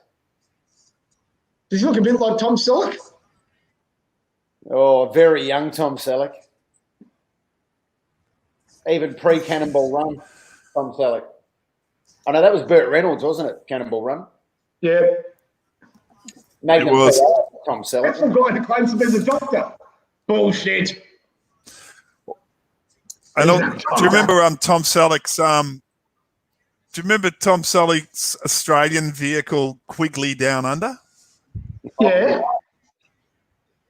What happened in Quigley Down Under? I think he was was he a kind of a gun-toting rancher, but in an Australian context sort of thing? No, I'm battling. It I think wasn't a I've rating. subjected It was myself not to a it. ratings winner. But Right. Well, if someone can find Quigley I Down think it's Under. the equivalent of this game as a movie. Oh, great. Now, do you know who number 40 is for So the that's Bulldogs? the moment, isn't it? Where that's Norton. He's ripped his jumper. Very good. So he's actually done. ripped 2 jumpers. Well done, mate. That's right. Everybody has a spare. Everybody has a spare, but he got 2 jumpers removed. So the thing about Norton, you see that and you think, what is this kid going to be? He's just a freak. But the modern game just punishes a guy like that. He would just be. Alan Rickman, Tom Selleck. Alan Rickman. Simon Winter. Simon Winter. He's a St Kilda supporter and he made Farlap. So I've chatted to him a bit actually over the years. He's a mate of my dad's. So there you go. I bagged his film. Matthew Quigley Turns out he's a family friend. An American cowboy with a specially modified rifle with which he can shoot accurately at extraordinary distances. There we go. A modified rifle. So marksman. He's a cheat. Quigley Down Under. Good get, Tony. And Simon Winter directed Farlap. So he has a great film under his belt. And I'm pretty sure he's a Sainter as well. He's been on the St Kilda board and things like that. Do you know the famous story about the crowd shot at that's the final score, 8-9 to 4-9. Not one for the ages. 12 goals for the whole game. I think Steve Caniglio said it all there, and he said that word. Whenever that word is said by a sportsman, the commentator says you don't have to be a lip reader. Yeah. And you didn't have to be a lip reader just then. Yeah, correct. Wow. Well, good to see Western Bulldogs get off the mark, because had they lost tonight, there would have been hell to pay. And what this does, for the first time ever, an Adelaide team is on the top of the ladder and an Adelaide team is on the bottom of the ladder. So it's like a football sandwich with 2 bits of Adelaide bread. It really is. Yeah.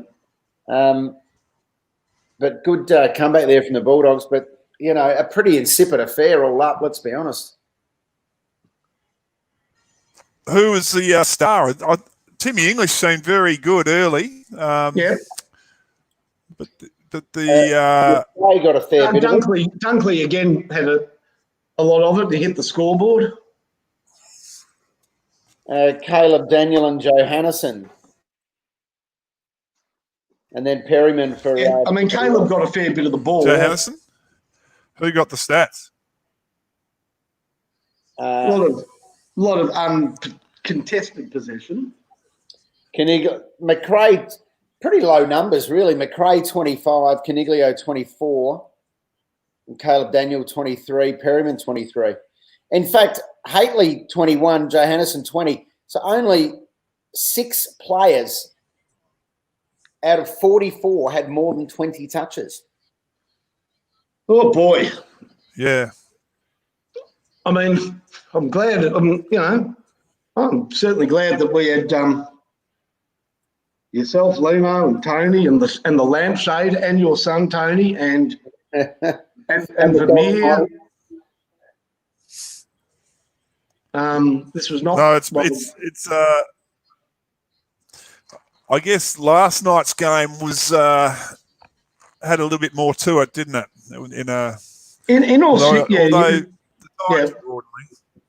In all seriousness, with lockdown and stuff, you get used to doing things differently. If there's a season of football like this, and I'm quite serious now, where people are staying at home watching mediocre football, it'll be bloody hard to sell memberships next year. People will not be rushing to pay big money to go to the footy. You know what, Finey, for me, you know what, I didn't miss footy, I hate to say it, as much as I thought I would. And I think a lot of people, I'm glad it's back and I'm loving it now that it's back. But I think you're right. If it continues to be, they continue to dish up this sort of gear. Yeah. We are going to learn to do things differently, no question. And at some point, for the sake of, to understand that they're not just playing to win flags. If everybody involved at AFL ever wants to make a good living out of the game, it is entertainment for which people pay money. And there's just going to, at some point, I think, have to be a meeting of the coaches and the hierarchy of the AFL, and sort of a quiet, we can't legislate this, but you have got to throw out the defensive playbook of yours. Otherwise, everybody's going to be earning considerably less because people are not going to pay the sort of money they have been or fill giant stadiums to watch this sort of stuff. They won't do it. Yeah. I wonder whether a mentality shift can do it too, Viney. It's quite a good point you make about the game can decide to be attacking. Like I try to think of back to cricket in the 80s when there was slow over rates and, 200 runs a day, and it was just different. And then the Aussies came along in the 90s and it felt like there was like, we're just going to change. We're going to attack and we're going to score more quickly. And it became almost like the peer group was that attacking cricket ruled the roost, and it saved the game really. And that was just a mindset. And now and attacking cricket has got promoted and dour cricket has got demoted. And the game is now none of them can defend. You're right. It's interesting. It's a mindset. Are you familiar with the term Yogo Bonito? Jogo Bonito. Beautiful football, yeah. Yeah. Was that you that sold the lamp to Tony's wife?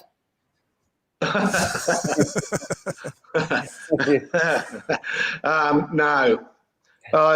Maybe.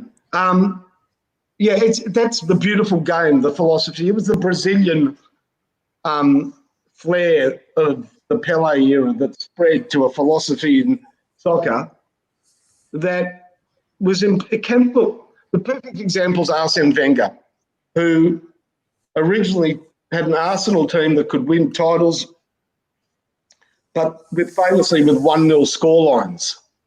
And he threw that out the window because he wanted to be part of a new movement in the EPL, headed up by Man City and Liverpool, etc., to win with 4 goals and 3 goals, because they are putting on at a very high-priced entertainment, and they haven't won much, and they didn't win much under Arsene Wenger after that, but they certainly, like all top teams in English football, became far more attractive to watch. And it was only a mindset. Nobody forced him to do it, and there were no rule changes to legislate for him to do it. So maybe the coaches honestly have to sit back and say,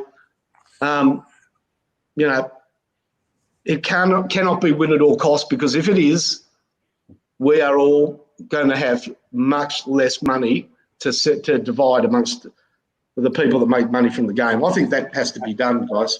Hard to get teams to agree to that without legislating it, though, isn't it? But yeah, right. I'm saying it's hard. It is hard. Comes down to the mindset. Hey, Phineas on the comments has said, is Norton the best thing footy has to combat the coronavirus because he's antivirus software? Yeah, maybe, but probably not. Good gear from Phineas. Probably not is the answer. We've gone through